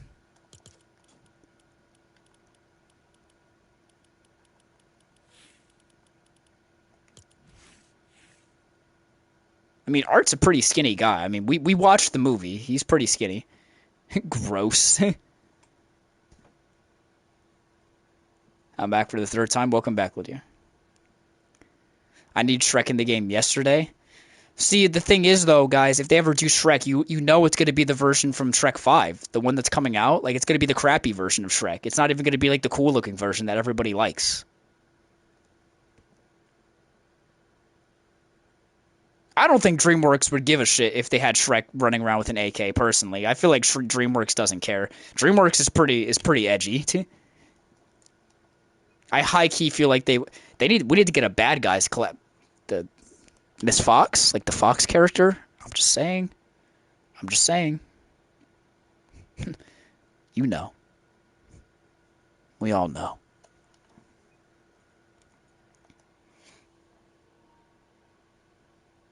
I want to see Lord Farquaad cranking 90s.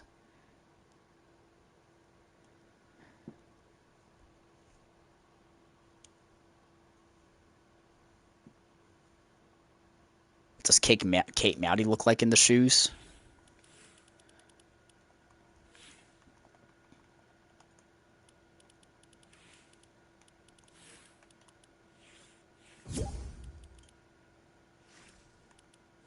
Where is she? There she is.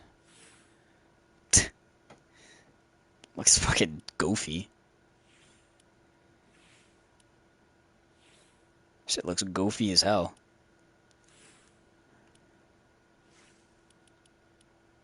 That shit look goofy as hell, boy. Darth Vader with his... What a weird, strange, and, like, random addition to Fortnite. Like, I thought we were gonna get helmets, you know, hats. Instead, we got shoes. It's very interesting.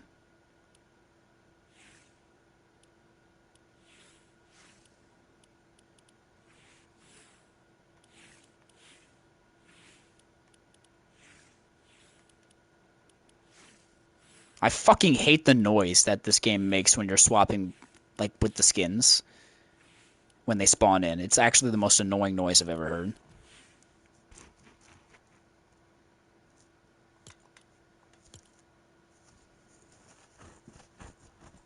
Bro's playing Mega Red versus Blue.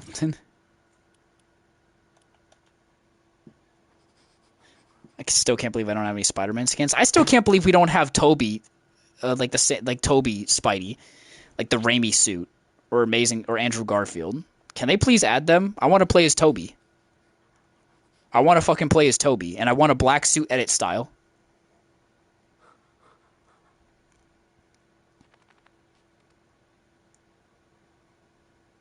Have Donkey be a sidekick.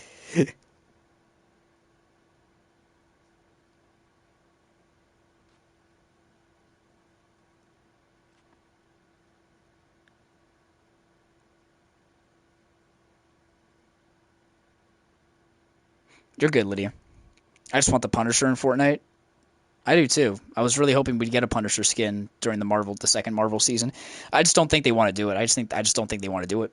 I think it's that simple. I just don't think they want to do it. I think he's too controversial. They don't want to do it, even though that doesn't make sense. I'm playing as Art the Clown, so I don't know.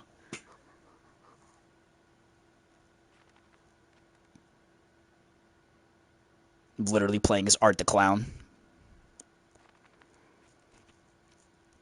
If copyright wasn't a problem, I'm gonna answer a couple more questions, then I'm gonna end stream. By the way, if copyright wasn't a problem, what song would you pick as your intro/outro?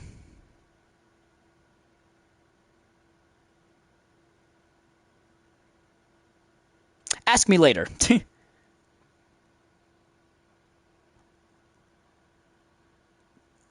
Clone Troopers in Fortnite was my dream, and it became a reality. I remember most of the things I wanted have come to the game. I still want like the NCR Ranger. I still want the Call of Duty Zombie cast. I still want the Apex collab. I still want the Toby Sam Raimi suit. Fear, I don't know, bro. I don't know. Like, I don't know. Like that's such a specific question, and it's 3 a.m. and I'm tired. Like I don't know, bro. I don't know what to tell you. I don't have an answer for that right now. I don't have an answer for that. I don't have an answer for that question at this time. No comment. Think the Punisher is too much real life implications? Yeah. I want more Fall. I was just about to say that. I want more Fallout collabs. I want the Enclave armor. There's so much shit from Fallout I want. Joshua Graham skin, NCR Ranger armor, more power armor, Enclave armor. Sonic, I wanted him to be in the game forever. Obviously, you guys already know how I feel about how they fumbled that Sonic collab.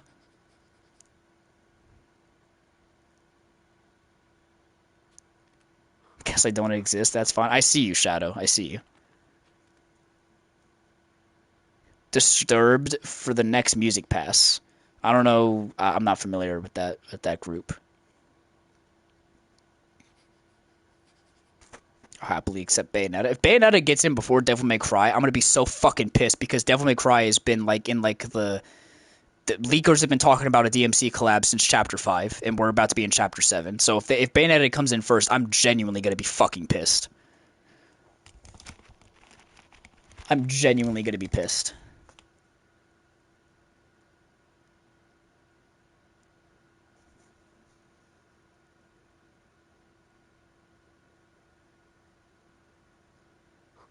What makes Reload insufferable? I think it's the players and not the loot pool. I don't have an issue with the loot pool or the maps for the most part. It's just the players. And just like the general gameplay of Reload just isn't like the gameplay loop in style is not fun to me.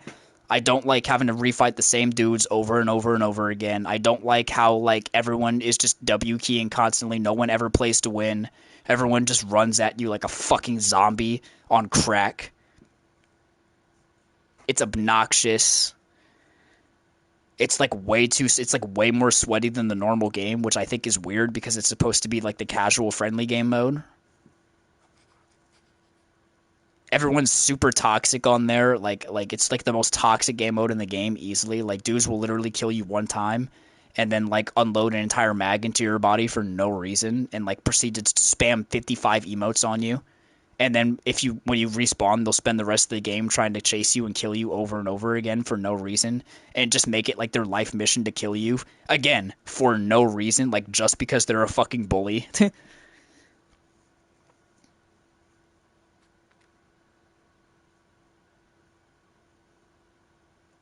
And it's just like copy and paste of like the same five types of players. You got like the annoying TikTok kids wearing like the nasty superhero skin, TTV, YT, whatever. You got dudes like trying to like crown farm and like trying to like kill grind in Fortnite, like trying to drop 20 bombs every game, just like dropping in and just grabbing one gun and just running at everybody they see. No like ability to be like, okay, like I have 20 health, let me not push this. Like they'll just push you until you die, even if they die too. Like they don't care if they die at all. And then you got dudes who just spend the whole game just like trying like just I don't even know. Like they just spend the whole game sitting in the center of the map, just shooting at everybody that passes by, sitting on one building the whole time, like camping in like a corner.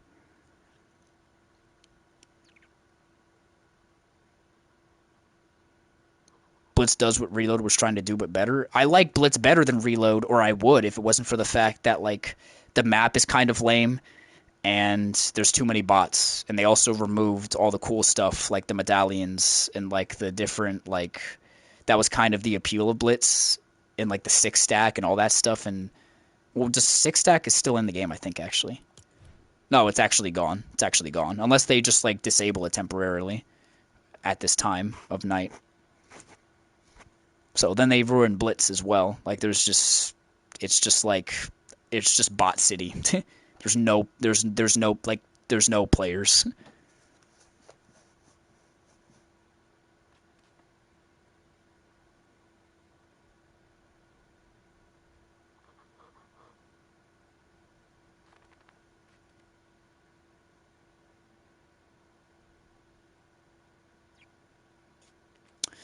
All right, y'all. I think that's gonna call it for the night. I think that's gonna call it for this stream. Thank you everyone for look at that and Shadow picked a perfect time to hop off. I will see you next time, Shadow. Um yeah. Thank you. Oh look, everyone's leaving right as I'm about to I picked the perfect time to end the stream. Feel like we're all ready to wrap it up. Have a good night, Zeke. But yeah, y'all. Thank you everyone for tuning in. I'm gonna see you guys probably tomorrow. New video drops tomorrow. Thank you so much, everyone, for all the support, all that stuff. Um, I appreciate you guys allowing me to be open on this platform about what's going on. I'm okay. I'm getting better. I'm taking it one day at a time. Uh, Check in on your loved ones, you know, all that stuff. Spend time with your family. Tell that person that you love them, all that stuff, because you never know. Have a good night, everyone. I will see you guys on Dark Souls tomorrow, most likely. Adios. Peace out.